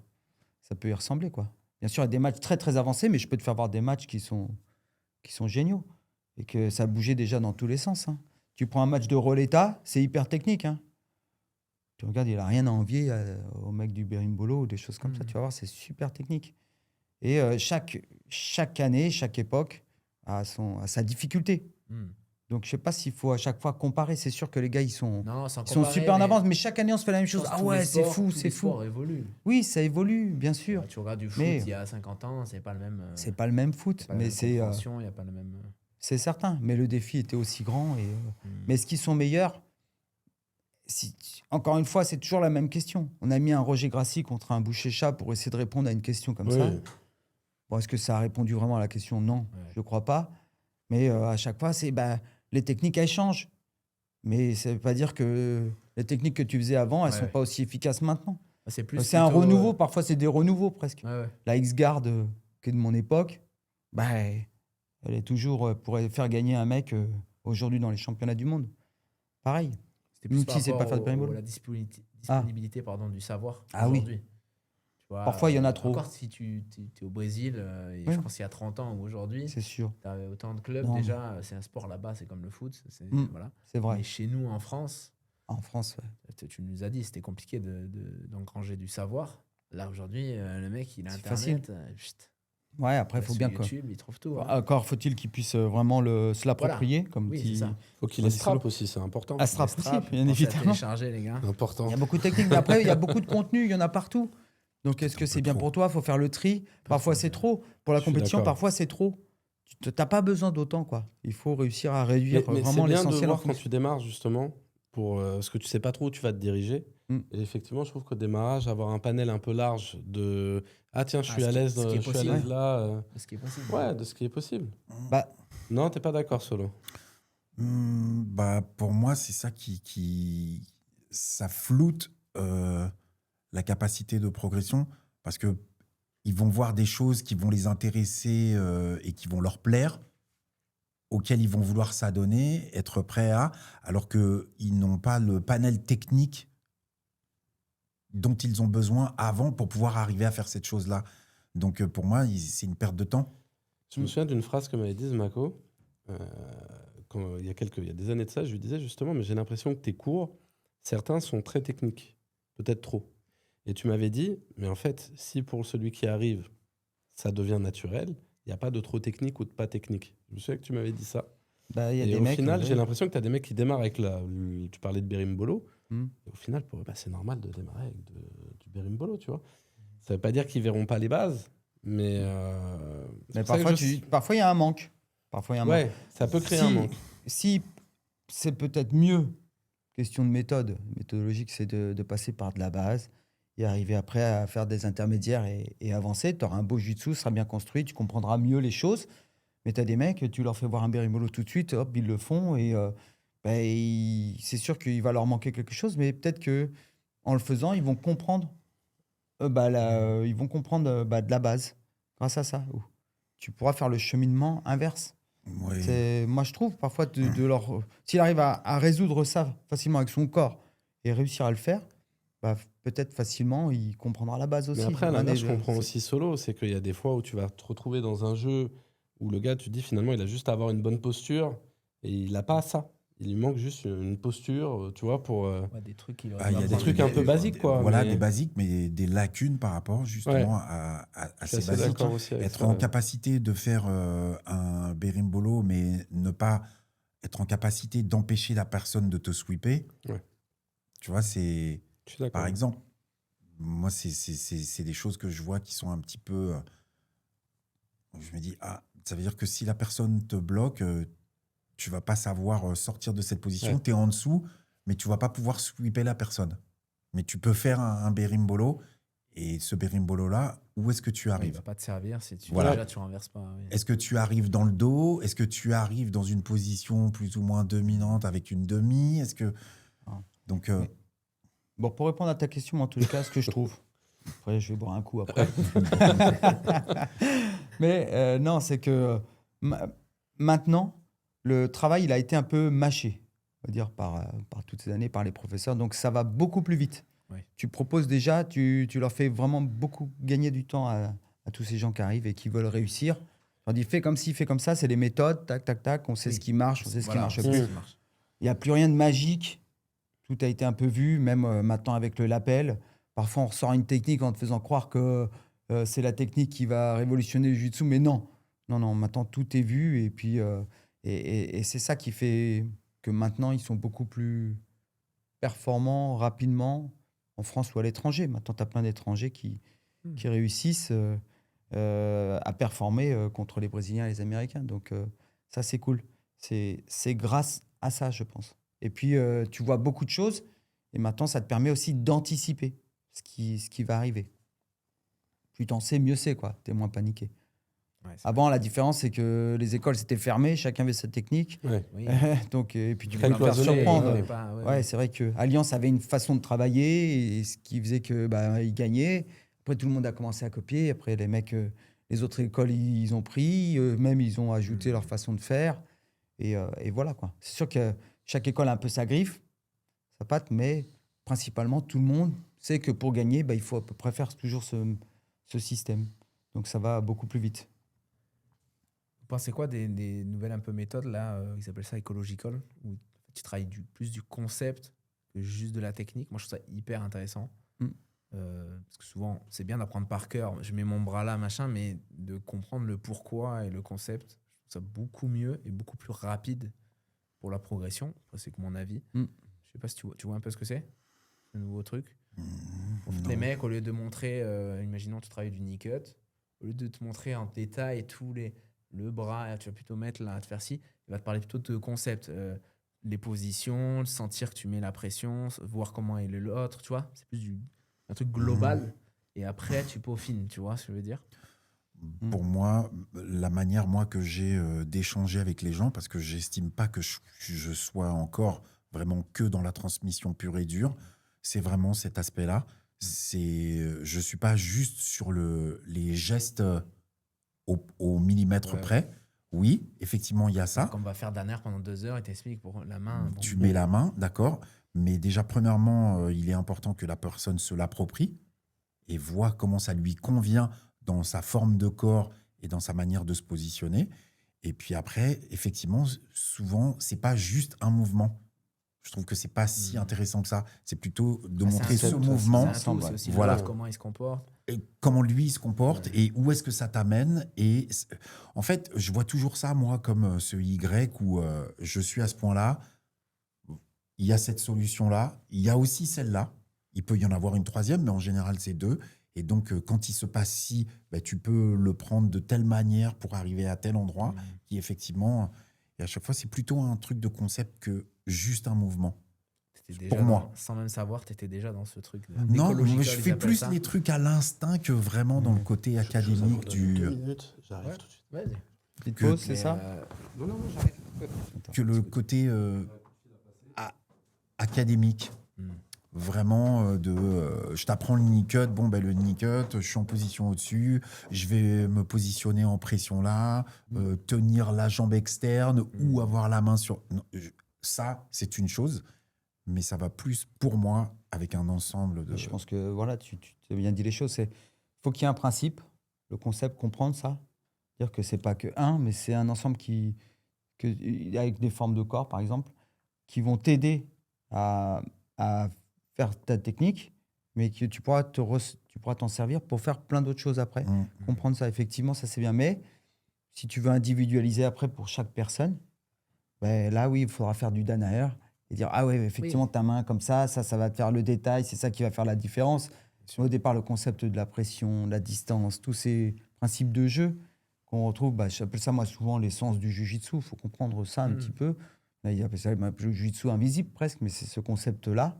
Et ensuite, effectivement, après, tous les petits détails. Les techniques qu'on voit, c'est du placement, etc. Du placement, la répartition de ton poids de corps, pourquoi, comment. Ça, moi, je trouve ça plus important encore que la technique en soi, je trouve.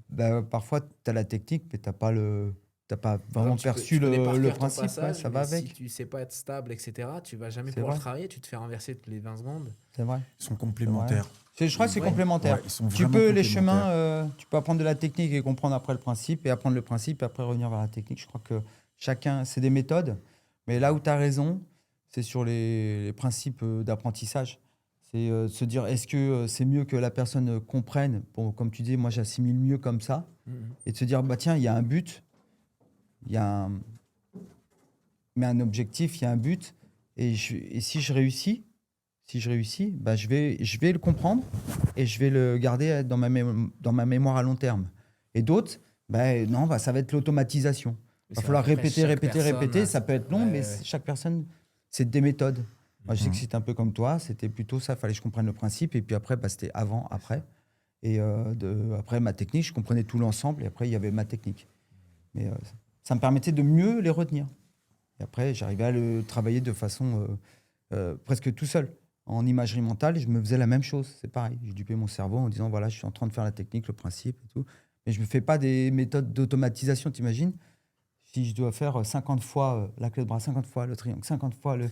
c'est beaucoup de temps pour comprendre. Mais je ne critique pas. Je dis simplement que c'est une méthode. Mais bon, moi, ça me convient, mais ça me fait perdre beaucoup de temps. Je préfère faire ce genre de choses et je retiens comme ça. J'arrive à retenir, à placer les éléments. Parce que, j'ai pas longtemps, j'ai un élève qui m'a écrit et qui me dit qu'est-ce que tu penses de ça ? Et en fait, la personne, elle avait écrit tout un arbre de techniques. Ceinture blanche ou bleue, je sais même plus. Et en fait, qu'est-ce que t'en penses ? Est-ce que tu changerais ça ? Et en fait, je me dis, mais c'est beaucoup trop en fait. Il y avait un truc, c'était, tu n'imagines même pas la taille. Et en fait, il n'y a plus de place à l'instinct, il n'y a plus de place à la sensation. C'est comme si c'était des maths. Alors que malheureusement, ce n'est pas comme des maths parce qu'il y a beaucoup d'aspects. Il y a l'aspect physique, souplesse.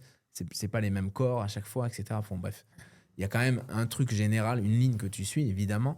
Mais je trouvais que ça, c'était beaucoup trop. J'ai dit de se recentrer plutôt sur ce qu'elle faisait, elle, naturellement, là où elle se sentait bien dans les positions, etc. Voilà, mais peut-être que ça va être son fil conducteur. Tu es en train de dire. Ouais, elle a un fil conducteur. Et puis après, effectivement, elle a une arborescence elle fait des ramifications. Mais peut-être qu'elle a besoin de le visualiser. Ça veut dire qu'elle a besoin que de voir sur un papier pour mieux l'intégrer. Donc, si c'est nécessaire, fais-le. Oui, chacun. Tu vois. Après, chacun procède différemment pour retenir les choses. Parfois, tu dis c'est des tiroirs. Parfois, c'est la continuité comme un arbre. Tu vois les choses comme ça. Et puis, finalement, tout est lié. Donc, c'est compliqué. Elle peut compliquer les choses. C'est vrai que lui dire, simplifie un peu, ça, c'est ton fil conducteur. Et puis, à chaque fois, maintenant que ça va arriver dans la position, tu vas faire ça. Ça fonctionne aussi comme ça, si ça peut mettre un peu d'ordre. Puis, je pense qu'en blanche, il faut laisser place un peu, effectivement, aussi au côté instinctif. C'est-à-dire que tes mouvements, si tu es que dans la technique, tu vas être figé. Le temps que le cerveau construise le mouvement. Voilà, la personne, c'était beaucoup ça. C'était attends, s'il fait ça, il faut que je me rappelle. C'est là, c'est cette là. Attends, j'ai deux choix. Si mais tu intellectualises un peu trop, parfois, tu loupes le coche. Tu n'es plus dans le bon timing. C'est trop tard. Travaille tes positions. Je trouve. Après, intellectualiser, ça va. Tu n'as pas eu ce problème-là. Aucun problème avec ça. C'est bien aussi. C'est vrai qu'il y en a, ils perdent un peu cet instinct aussi du jiu-jitsu. Tu vois, ils veulent trop essayer de faire trop de techniques. Ils disent, bon, allez, vas-y, laisse un peu tomber. Essaye de faire des choses, comprends les choses, il y a le feeling. Et puis c'est vrai que le corps aussi, on peut dire aussi, il a une mémoire, si je puis dire, où il va t'aider à mieux mémoriser des choses si tu le laisses travailler. Tu n'es pas obligé tout le temps de le comprendre complètement. Le corps, parfois, il fait les choses et hop, et c'est bon, tu as acquis des... L'intelligence du corps, tu y crois ? Que certaines personnes vont beaucoup plus vite comprendre que d'autres et que c'est juste comme ça, en fait. Oui, c'est certain. On le voit. Oui, tu le vois. C'est sûr, il le faut. Ouais, bon, peut-être pas pour Anthony. Moi, j'en ai mangé de la technique. Pas que. Anthony, il délique que t'as mangé. Mange de technique. Mais il y en a qui... C'est fou. Ils jouent même au club. Des mecs, des fois, tu leur montres une technique. C'est tout de suite imprimé. Il y a un lien avec... je parle pour moi, par exemple, avec l'enfance où... Si tu as été beaucoup joueur, que tu as fait beaucoup de trucs avec ton... Je sais pas, moi je grimpais partout. Là, on en a pour 2 heures pour qu'il nous raconte. Alors vas-y, c'est parti, raconte-nous ton enfance, Flo. On va parler dans les vestiaires de ce que tu m'as fait. Est-ce qu'on en parle des agressions du côté de... J'ai eu mes ceintures vite, mais bon, ça va coûter cher. Non, mais ce côté, si on est joueur, enfant, curieux, etc., je trouve qu'on a... Enfin, moi, en tout cas, ça m'a beaucoup aidé dans le JJB. Je trouvais ça... Pour moi, ça a toujours été un jeu, en fait.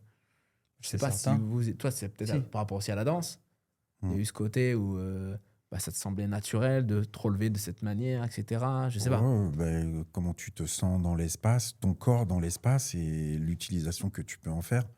Effectivement. C'est vrai que ça peut t'aider, ça, c'est certain. En jiu-jitsu, c'est un plus. Donc, ça ouvre encore plus de perspectives, quoi. Rien n'est impossible, en fait.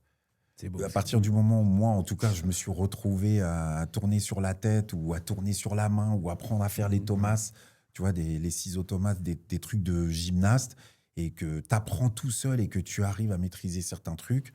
Moi, dès que tu as ces éléments-là et que après tu te vois ou tu vois tes camarades à tourner sur le dos, bon, il n'y a pas une position, tu vois, qui t'effraie ou tu te sens... Alors, quand tu arrives en jiu-jitsu brésilien, pour moi, c'était le cousin, quoi.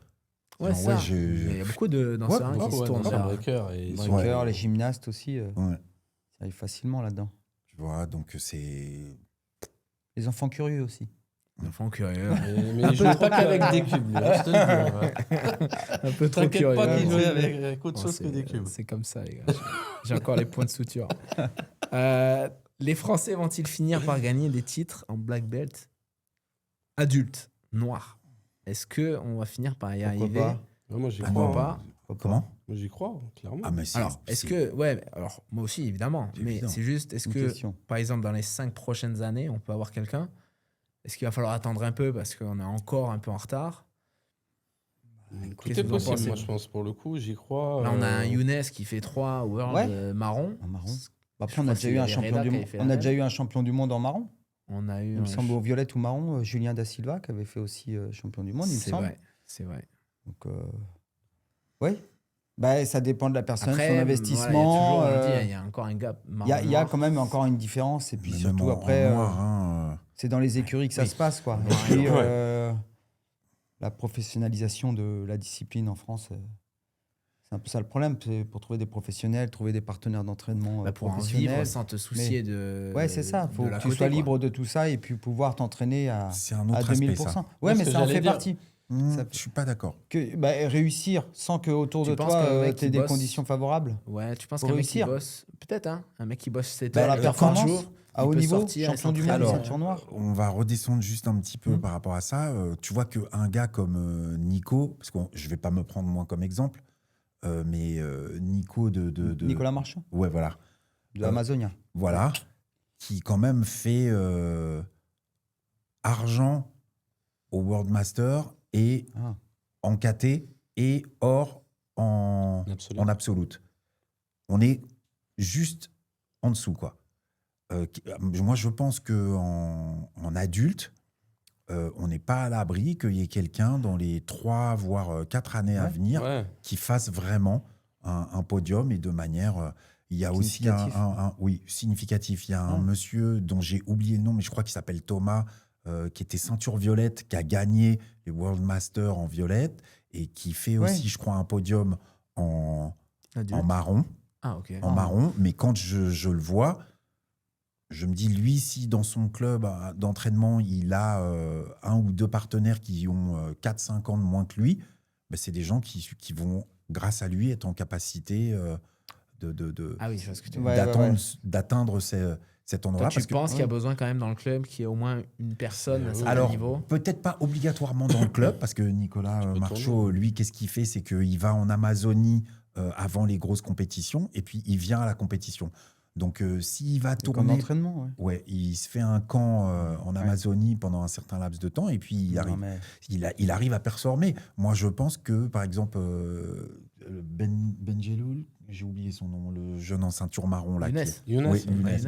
Je pense que lui, s'il va il se fait un camp comme moi je le fais. Il fait déjà, il allait avant chez Athos, je sais pas où il est allé. Dernièrement, depuis quand? Parce que moi j'y vais depuis 3 ans et je l'ai jamais vu. Si, mais il avait l'âge avant les moments. Moi, je l'ai vu, en tous les cas, on a parlé. Il fait des trucs, il fait pas mal de déplacements. Donc, c'est juste une question d'expérience et je pense que des gars comme ça, en adulte, sont capables Il faut se donner la tâche, quoi, complètement. Vous pensez vraiment qu'il y a besoin, par contre, d'aller chercher passer un cap, des camps, des clubs où il y a... Non, mais on va pas se mentir. Le mec qui s'entraîne en France, sans trop de partenaires durs ou sans exemple, qui fait pas de camp, qui va pas voir comment ça se fait, qui fait pas forcément trop de championnats et qui est pas consacré à la discipline matin, midi, soir toute sa vie. Dur pour lui. Non, j'y crois pas. J'y crois pas. Franchement, j'y crois pas parce que là, je te parle vraiment du haut niveau. En adulte, en master, c'est possible. Allez, master, je te dis OK, pas de problème, c'est possible. Mais en adulte, non, c'est pas possible. Tu penses que tu es encore obligé d'aller au Brésil, aux États-Unis? Non, pas forcément. Tu peux réussir en France, par exemple. Tu peux réussir en France. Non, tu pourras réussir en France. Mais il faut que derrière, ils mettent toutes les conditions, tous les moyens pour réussir. Donc, il faut qu'il soit bien encadré, il faut qu'il ait les bons sparring, il faut que... on est fort en France aussi, c'est sur la recherche de performance, qu'il ait des bons coachs, il ait tout l'ensemble et que ça lui convienne au niveau des entraînements et qu'il fasse surtout des compètes, quoi, vraiment pour qu'il soit dedans comme une Formule 1, quoi. Faut qu'il y aille, quoi, tu vois, faut qu'il soit dans les starting blocks tout le temps. Et c'est par exemple ce que fait Younes, bien évidemment. Mais pour arriver en ceinture noire, c'est quand même c'est le cap ultime où là, tu n'as vraiment que des professionnels dans la discipline. Même déjà un top 10, c'est énorme. C'est quand même énorme. Bien sûr. Et là, pour réussir, il peut. C'est exceptionnel. Mais bien sûr, bien évidemment, dans son équipe et tout. Donc, c'est ce qui va nous arriver, bien évidemment, en France. Oui, ça va finir. Je le souhaite, sincèrement. Mais c'est sûr que y a quand même des freins. Et puis, on voit José Steve aussi, là, sur le championnat du monde. Ça n'a pas été facile sur les combats, pas du tout. Oui. Mais et donc, il y a quand même un podium pour une première année. Ouais. Mais non, mais c'est exceptionnel. J'apprécie, moi, la performance. J'en suis sûr. Ça... Mais là, on parlait de la question, était bien précise. C'était champion du monde ceinture noire. C'est-à-dire que pour gagner, il aurait fallu que José Steve gagne Tainan Daltra. Ok, donc peut-être déjà faire un podium. Mais il a choisi la KT. Je reconnais. Après, alors disons, reformulons la question. Un podium en ceinture noire, ok, super. Ouais, d'accord, là oui. Les champions, j'y crois. J'y crois, bien sûr. Il y a plein de jeunes talentueux, il y en a plein, j'ai plein de noms en tête, mais ils vont le faire. Mais champion du monde, là, je viens de voir la parution de Adam Warszawski, par exemple, qui est polonais, qui a mis ce matin, il fait le récapitulatif de toutes ces années au championnat du monde. Oui, j'ai vu, perdu premier tour, perdu premier tour. 2015, 2016, 2017, il perd premier de lap. 2024, champion du monde. Mais pour y arriver, il a eu, faut voir, 10 essais. Faut voir tous les championnats qu'il a fait. Il a pas passé beaucoup de temps en Pologne. Il en a fait, mais ça a été compliqué. Il s'est entraîné partout, même lui le dit. Il s'est entraîné vraiment partout dans des grosses équipes. Je pense du coup qu'un mec comme lui, par exemple, en Pologne, il pourrait faire monter, en créant une académie avec ses connaissances et compagnie, il pourrait faire monter. Il peut faire partager les gens, son expérience. Par exemple, des Français n'auraient pas forcément besoin d'aller aux États-Unis, mais peut-être aller chez lui. Et après, mais même en France, le niveau de l'Europe, non, mais t'as pas besoin. C'est toujours pareil.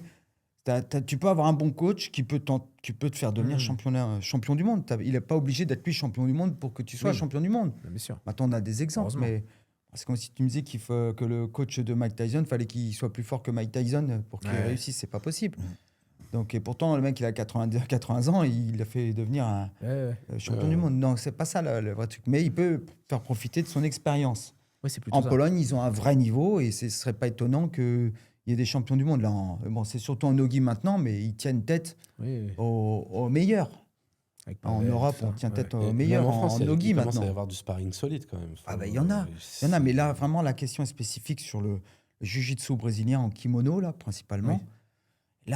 Là, pour l'instant, c'est quand même assez relevé. Il nous manque encore des petites choses. Je peux pas te le dire comme ça maintenant, faire l'analyse de ce qui manque.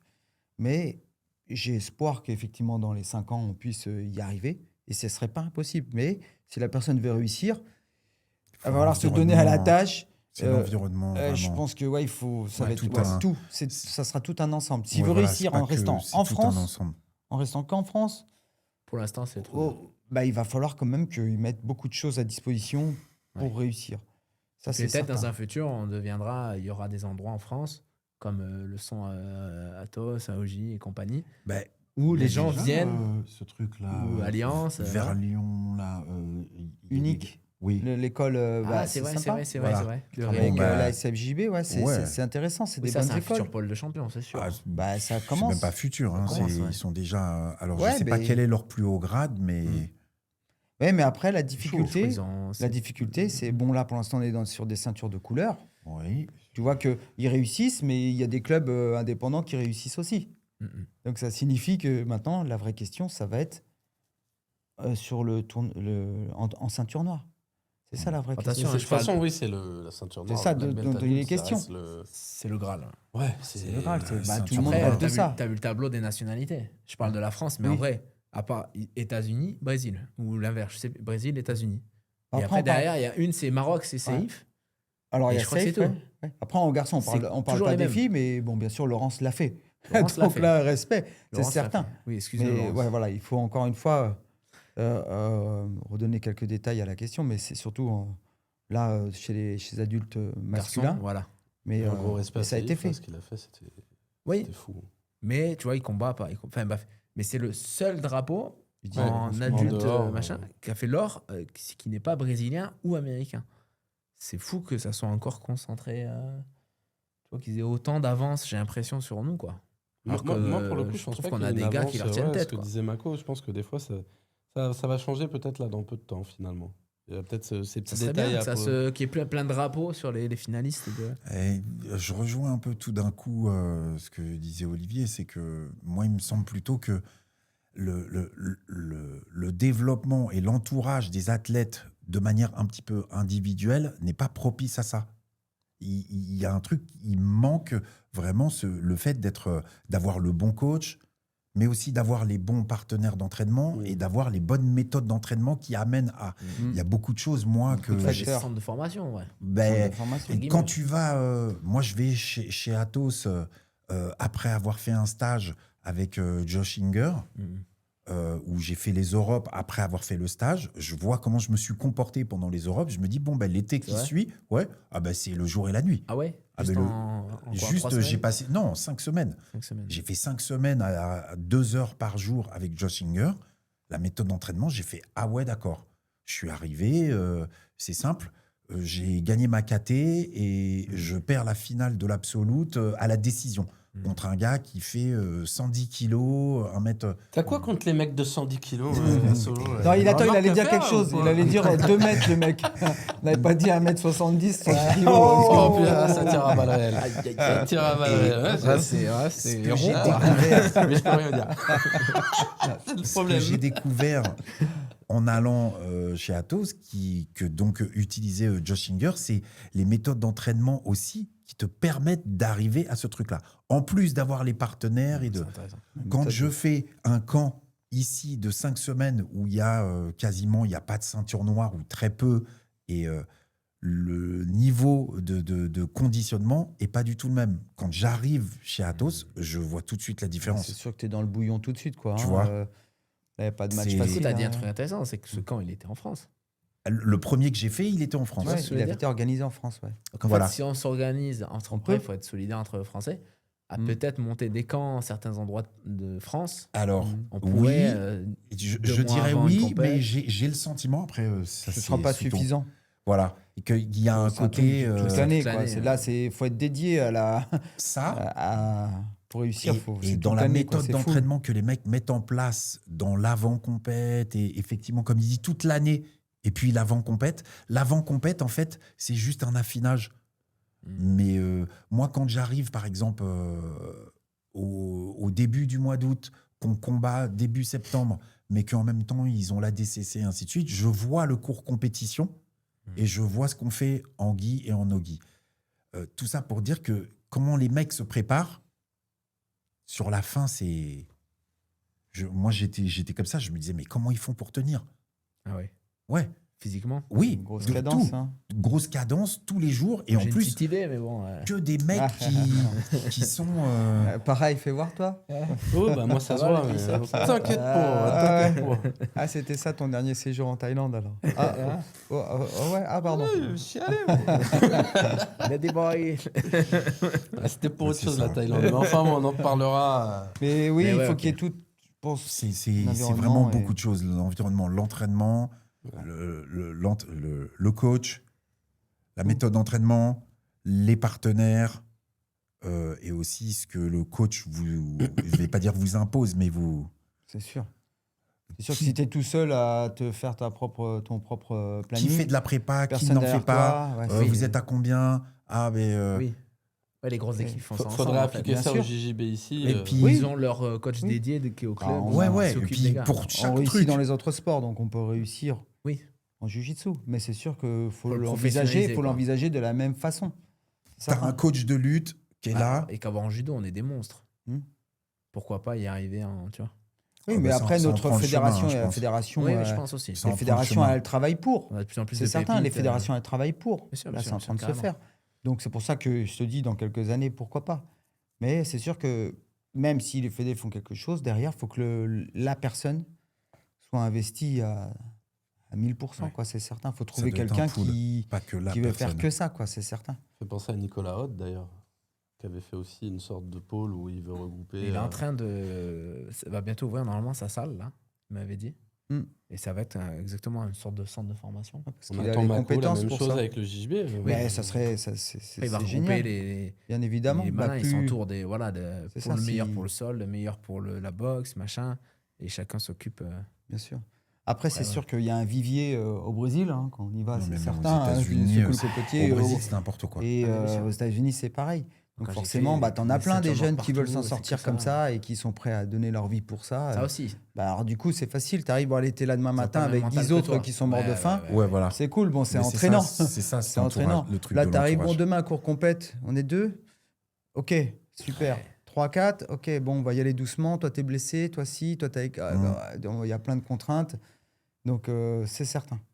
Mais si on le fait intelligemment... Pas la même fin. Ouais, c'est ça. Les mecs, c'est des morts de faim. Bah oui, en tout cas, certain, que ce soit au Brésil ou aux États-Unis, quand tu arrives dans l'académie... Ils ont faim. Le petit Français, là, Souleymane, là, qui vient de gagner en ceinture bleue, je sais même pas si c'est juvénile ou il vient de gagner. Costaud. Il est tout jeune, hein. C'est un juvénile hein, qui vient de chez Athos. Il a gagné quoi en bleu? Français. Ouais, en bleu. Champion du monde. Incroyable. Mais ça fait 3 ans de suite que moi, je vais là-bas et en fait, lui, il est toujours là. Ça veut dire que ça fait 3 ans qu'il est chez Athos et qu'il ne fait que ça. Chez Athos. Oui, je vois qui c'est. Okay. Il ne fait que ça. Donc, évidemment, lui, il a fait champion du monde pour la première fois en ceinture bleue. Faut pouvoir, c'est tout un... Voilà, c'est tout un... Parce qu'aujourd'hui, c'est un mode de vie et pour d'autres, c'est culturel et là, c'est mode de vie, quoi. Le choix... Et que tout soit articulé autour de ça. Parce que lui, ça aide, hein. Pour moi, il a 17 ans, peut-être 18 ans, quelque chose comme ça. Il est champion du monde, ceinture bleue. André Galvao remercie ses parents, remercie... T'es là, tu te dis, bon, en fait, ok, d'accord. Donc, toute la famille, il y a un truc qui est axé sur l'enfant qui fait... qui performe. Voilà. Est-ce que ça... Ça, on voit beaucoup dans le foot et tout, parce que c'est des sports beaucoup plus médiatisés. Ouais. Voilà. Peut-être qu'avec le sport qui monte aujourd'hui, en France, on aura accès à des trucs comme ça, quoi. Ah non, mais on y a déjà accès. Pour moi, je regarde Daoudi, son club, les enfants. Non, mais moi, je suis époustouflé par ce qu'ils font. Mais après, il y a qu'est-ce que ça va lui amener dans la vie, quoi. Parce que s'il réussit, tant mieux pour lui, mais s'il ne réussit pas, tu lui as promis il est champion du monde, mais derrière, s'il n'y a rien qui suit, en France, en tous les cas... après, c'est précaire. Je vais te dire, après, c'est précaire. Donc, ça signifie que. Foot, le nombre de parents qui mettent leur enfant et qui le projet sublime et qu'au final, il ne dépasse rien, qu'est-ce que tu fais? Autre chose, oui. Donc, c'est surtout ça. Il y en a beaucoup qui ne veulent pas se rentrer dans cette branche-là parce que c'est vrai que déjà, c'est pas super connu, c'est pas reconnu. Ça va l'être, bien évidemment, il y a un travail. C'est pas médiatisé comme au grand public. C'est quand même assez particulier. Mais là, on est dans une problématique sociétale. Et je suis d'accord avec toi. Mais ça n'aide pas à trouver, en tous les cas en France, suffisamment de gens. Alors, tu vas trouver plein de jeunes, mais à un moment donné, quand il faudra commencer à construire sa vie, tu prends la décision d'aller bosser ou de... On l'a déjà vu, ça. Moi, je le vois tout. Moi, je l'ai souvent. C'est pour ça que j'évoque cette idée-là. Mais ça aussi, parce que... C'est le boulot des fédérations, justement, peut-être de faire faciliter. Des fédérations. Il y en a plusieurs pour le moment. Oui, pourquoi pas. Oui, mais c'est le cas. C'est toute la problématique. En France, le sport, c'est très... Si c'est une fédération qui a les moyens, je dirais vraiment financiers ou structurels de pouvoir arriver à en place. Voilà. Et là où on en est dans le jiu-jitsu, on voit la guerre qui a été déclarée entre les deux intervenants que sont la CFJJB et la Fédé de judo. Là, on regarde, on compte les points, mais on ne sait pas trop comment cette chose-là va évoluer. Pour les athlètes, quoi, comment ça va... Voilà. Ce qui va être mis en avant après pour les athlètes, c'est ça. Donc, c'est très... On avait avancé, on a reculé un peu, ça va réavancer, on va voir la suite. Quoi. Et c'est un peu de temps, mais c'est pour ça qu'on n'a pas pris de risque en disant entre 1 et 5 ans. Ouais, on est large. On verra. Moi, je pense que entre 3 et 5. Non, mais il y a des gens talentueux quand même, ça c'est génial. Il y a encore des jeunes investis. Je pense qu'il y a beaucoup le côté qu'on voit pas encore, c'est enfants qui vont, ça va payer dans 5-10 ans. Unique paye déjà. Ils s'occupent déjà moi, je pense qu'eux, ils sont en avant, je pense. Ils ont quelque chose. Il y a vraiment une vraie carte à jouer. Parce que derrière, il y a du suivi. Il y a d'autres clubs où j'ai l'impression, le Moka Team. Nantes, ça marche bien. Tu vois. Il y en a plein qui se la donnent en France. Je sais pas tous les noms, mais il y en a qui arrivent à faire des belles choses. Il suffit que ce soit quelqu'un qui soit ceinture violette aujourd'hui ou ceinture marron, qui ait les crocs, mais de dingue. Et dans 3 ans, 4 ans, 5 ans. Ceinture noire adulte, t'y crois? Moi, j'y crois. On le voit, ne serait-ce que déjà le camarade Freddy, voilà, maintenant il vient de passer ceinture marron. Là où il est et comment il se donne les moyens de performer. Les bons choix il se donne les moyens. Tu vois, c'est bon, ok. Si lui, il n'y arrive pas, effectivement, on pourra se poser des questions. Mais encore, je pense même pas, en fait. Juste déjà là où il a mis la barre. Il faut être persévérant, tu l'as dit. Peut-être que je t'ai donné l'exemple d'un Barzanski. Peut-être qu'il ne va pas réussir maintenant. S'il signe, est-ce qu'il est prêt à attendre 10 ans, à refaire 15 ans, même à échouer et revenir, c'est ça. Et trouver le moment où ça va être son moment. Oui, est-ce qu'il signe maintenant et on lui dit, bon, ok, tu vas rien gagner pendant les 10 prochaines années, mais à la fin, peut-être 10e année, tu auras un truc. Là, ils vont tous être champions du monde, là, maintenant, tout de suite. Mais ça se trouve, c'est dans 10 ans. Donc, qu'est-ce que tu signes? Ok, vas-y, j'y vais. Persévérance, on revient à ce qu'on a dit au tout début. Puis au début, le truc, c'est pas d'arriver pour dire je vais être champion du monde. C'est pour moi, ça a été je vais me challenger. Je vais me challenger. Ça a vraiment commencé. La première année où je suis allé à Lisbonne, j'y suis allé un peu comme ça, après avoir fait le Naga à Paris, en me disant ceinture violette, c'est cool et tout. Je ne pouvais pas combattre en Master 5. Il n'y avait personne, donc j'étais obligé de combattre en Master 4, ou je ne sais plus si c'était le contraire, de Master 4 à Master 3. Donc je descends et je finis 2e. Alors que moi, vraiment, c'était plutôt, je vais aller là-bas, il y a plus de chances que je me fasse tordre. Donc je veux voir ce que c'est que cette compète dont tout le monde m'a parlé. Je finis 2e. Je me dis, bon, cool. Je prends l'année d'après, je fais ceinture marron. Ça t'a mis la petite graine, là. J'y vais, puis je vais m'amuser. Puis après, j'ai rejoint Mako. Lisbonne qui a suivi, pareil. Cette fois, je gagne les deux, KT et Absolute. Donc, je me dis, bon, on me met ceinture noire. Je vais y aller pour voir ce que c'est, World Master. Et pareil, je finis 2e la première fois. Tu te dis, ah bon, c'est faisable, c'est possible. Et puis voilà, c'est tout. Mais il n'y a pas de. T'es dopé? Est-ce que Par contre, il y avait des dopés. C'est pas vrai. Ça, il y en a toujours. Malheureusement, en Master, je crois qu'il n'y a pas de contrôle. C'est encore un autre sujet, mais je crois qu'il n'y a pas de contrôle en Master, si. En Master, j'en ai pas vu. Je n'ai pas vu de contrôle en Master. Je sais pas. Il y en a. Soi-disant, il y en a. Je sais pas. Mais en tout cas, il y a beaucoup de gars. Il y en a quelques-uns. Il y en a, ça se voit beaucoup. Il y en a de toute manière. Ils ont le visage carré, les boutons. Bon. T'es pas adolescent, toi. Et puis non, mais ça fait pas tout après, bien évidemment, en Master. Ça fait pas tout. Ça fait pas tout, mais c'est sûr que physiquement. Ça aide physiquement, c'est certain, à tenir le rythme, à s'entraîner, puis être là, quoi, c'est certain. Mais bon, en Master, c'est un peu plus excusable, disons. Oui, c'est pas sûr. Mais c'est un grand débat. C'est un autre débat, mais c'est sûr, mais bon. C'est un grand débat, ça. Eh oui. Et t'as vu, là, ils ont fait je finis avec ça, parce que j'ai vu, ils ont fait des Jeux Olympiques, Jeux mondiaux, je sais plus, mais pour les dopés. Et il n'y a pas eu vraiment de record battu. Non. En fait, ça en dit long. Ça en dit long sur... Est-ce que vraiment les athlètes ce qu'il faudrait doper le sont, tu vois? Non. Ce qu'il faudrait, il n'y a pas vraiment eu de record battu. Alors, dans ces cas-là, ce qui serait marrant, c'est de prendre un mec qui a battu un record et de le doper, voir s'il bat son propre record. S'il ne le bat pas, il se fait griller. Ouais, mais si c'est vrai, s'il ne bat pas, c'est bizarre. C'est étonnant. Après, ça dépend. Peut-être que la sauce n'était pas bonne non plus. Ou ça ne sert pas, ou ça ne sert pas vraiment. Après, les gars n'ont pas le même niveau. Il y a déjà eu des études qui ont montré quand même que ça a aidé. Sinon, ça ne se fait pas. Le journaliste qui fait du vélo. Oui. Mais ce qui est étonnant, c'est que c'est des mecs qui ne font pas de sport, qui se sont dopés, qui ont réussi à pratiquement battre leur record. Non, je plaisante. Là, oui, ça, c'est inquiétant. Non, donc ça aide beaucoup. Non, mais bon, il y a le dopage très dangereux. Perso et le dopage étatique, c'est pas la même chose. C'est quoi la différence pour toi? que pour les équipes nationales ou ce genre, c'est tout le système qui est mis en place pour gérer le dopage. Il y en a beaucoup, ça. C'est pas du tout la même chose. Son plein gré. Tiens, prends ça, tais-toi. Non, il est un peu pris dans le truc. Voilà. Et puis les athlètes, là, la compétition des athlètes dopés, ils sont dopés, c'est son médecin, c'est je ne sais pas qui. Tandis que là, les équipes nationales, ceux qui battaient des records sur les grosses compétitions, on a vu au travers de ce reportage et celui qui a eu lieu sur les athlètes, l'athlétisme et le vélo, que carrément c'était des États qui mettaient tout un système en place. Et là, je pense que la qualité du dopage et des résultats, elle ne doit pas être la même. C'est pas pareil, il faut les mêmes moyens. Tu vois. Donc, championnat du monde avec les athlètes dopés, c'est leurs docteurs qui sont mauvais.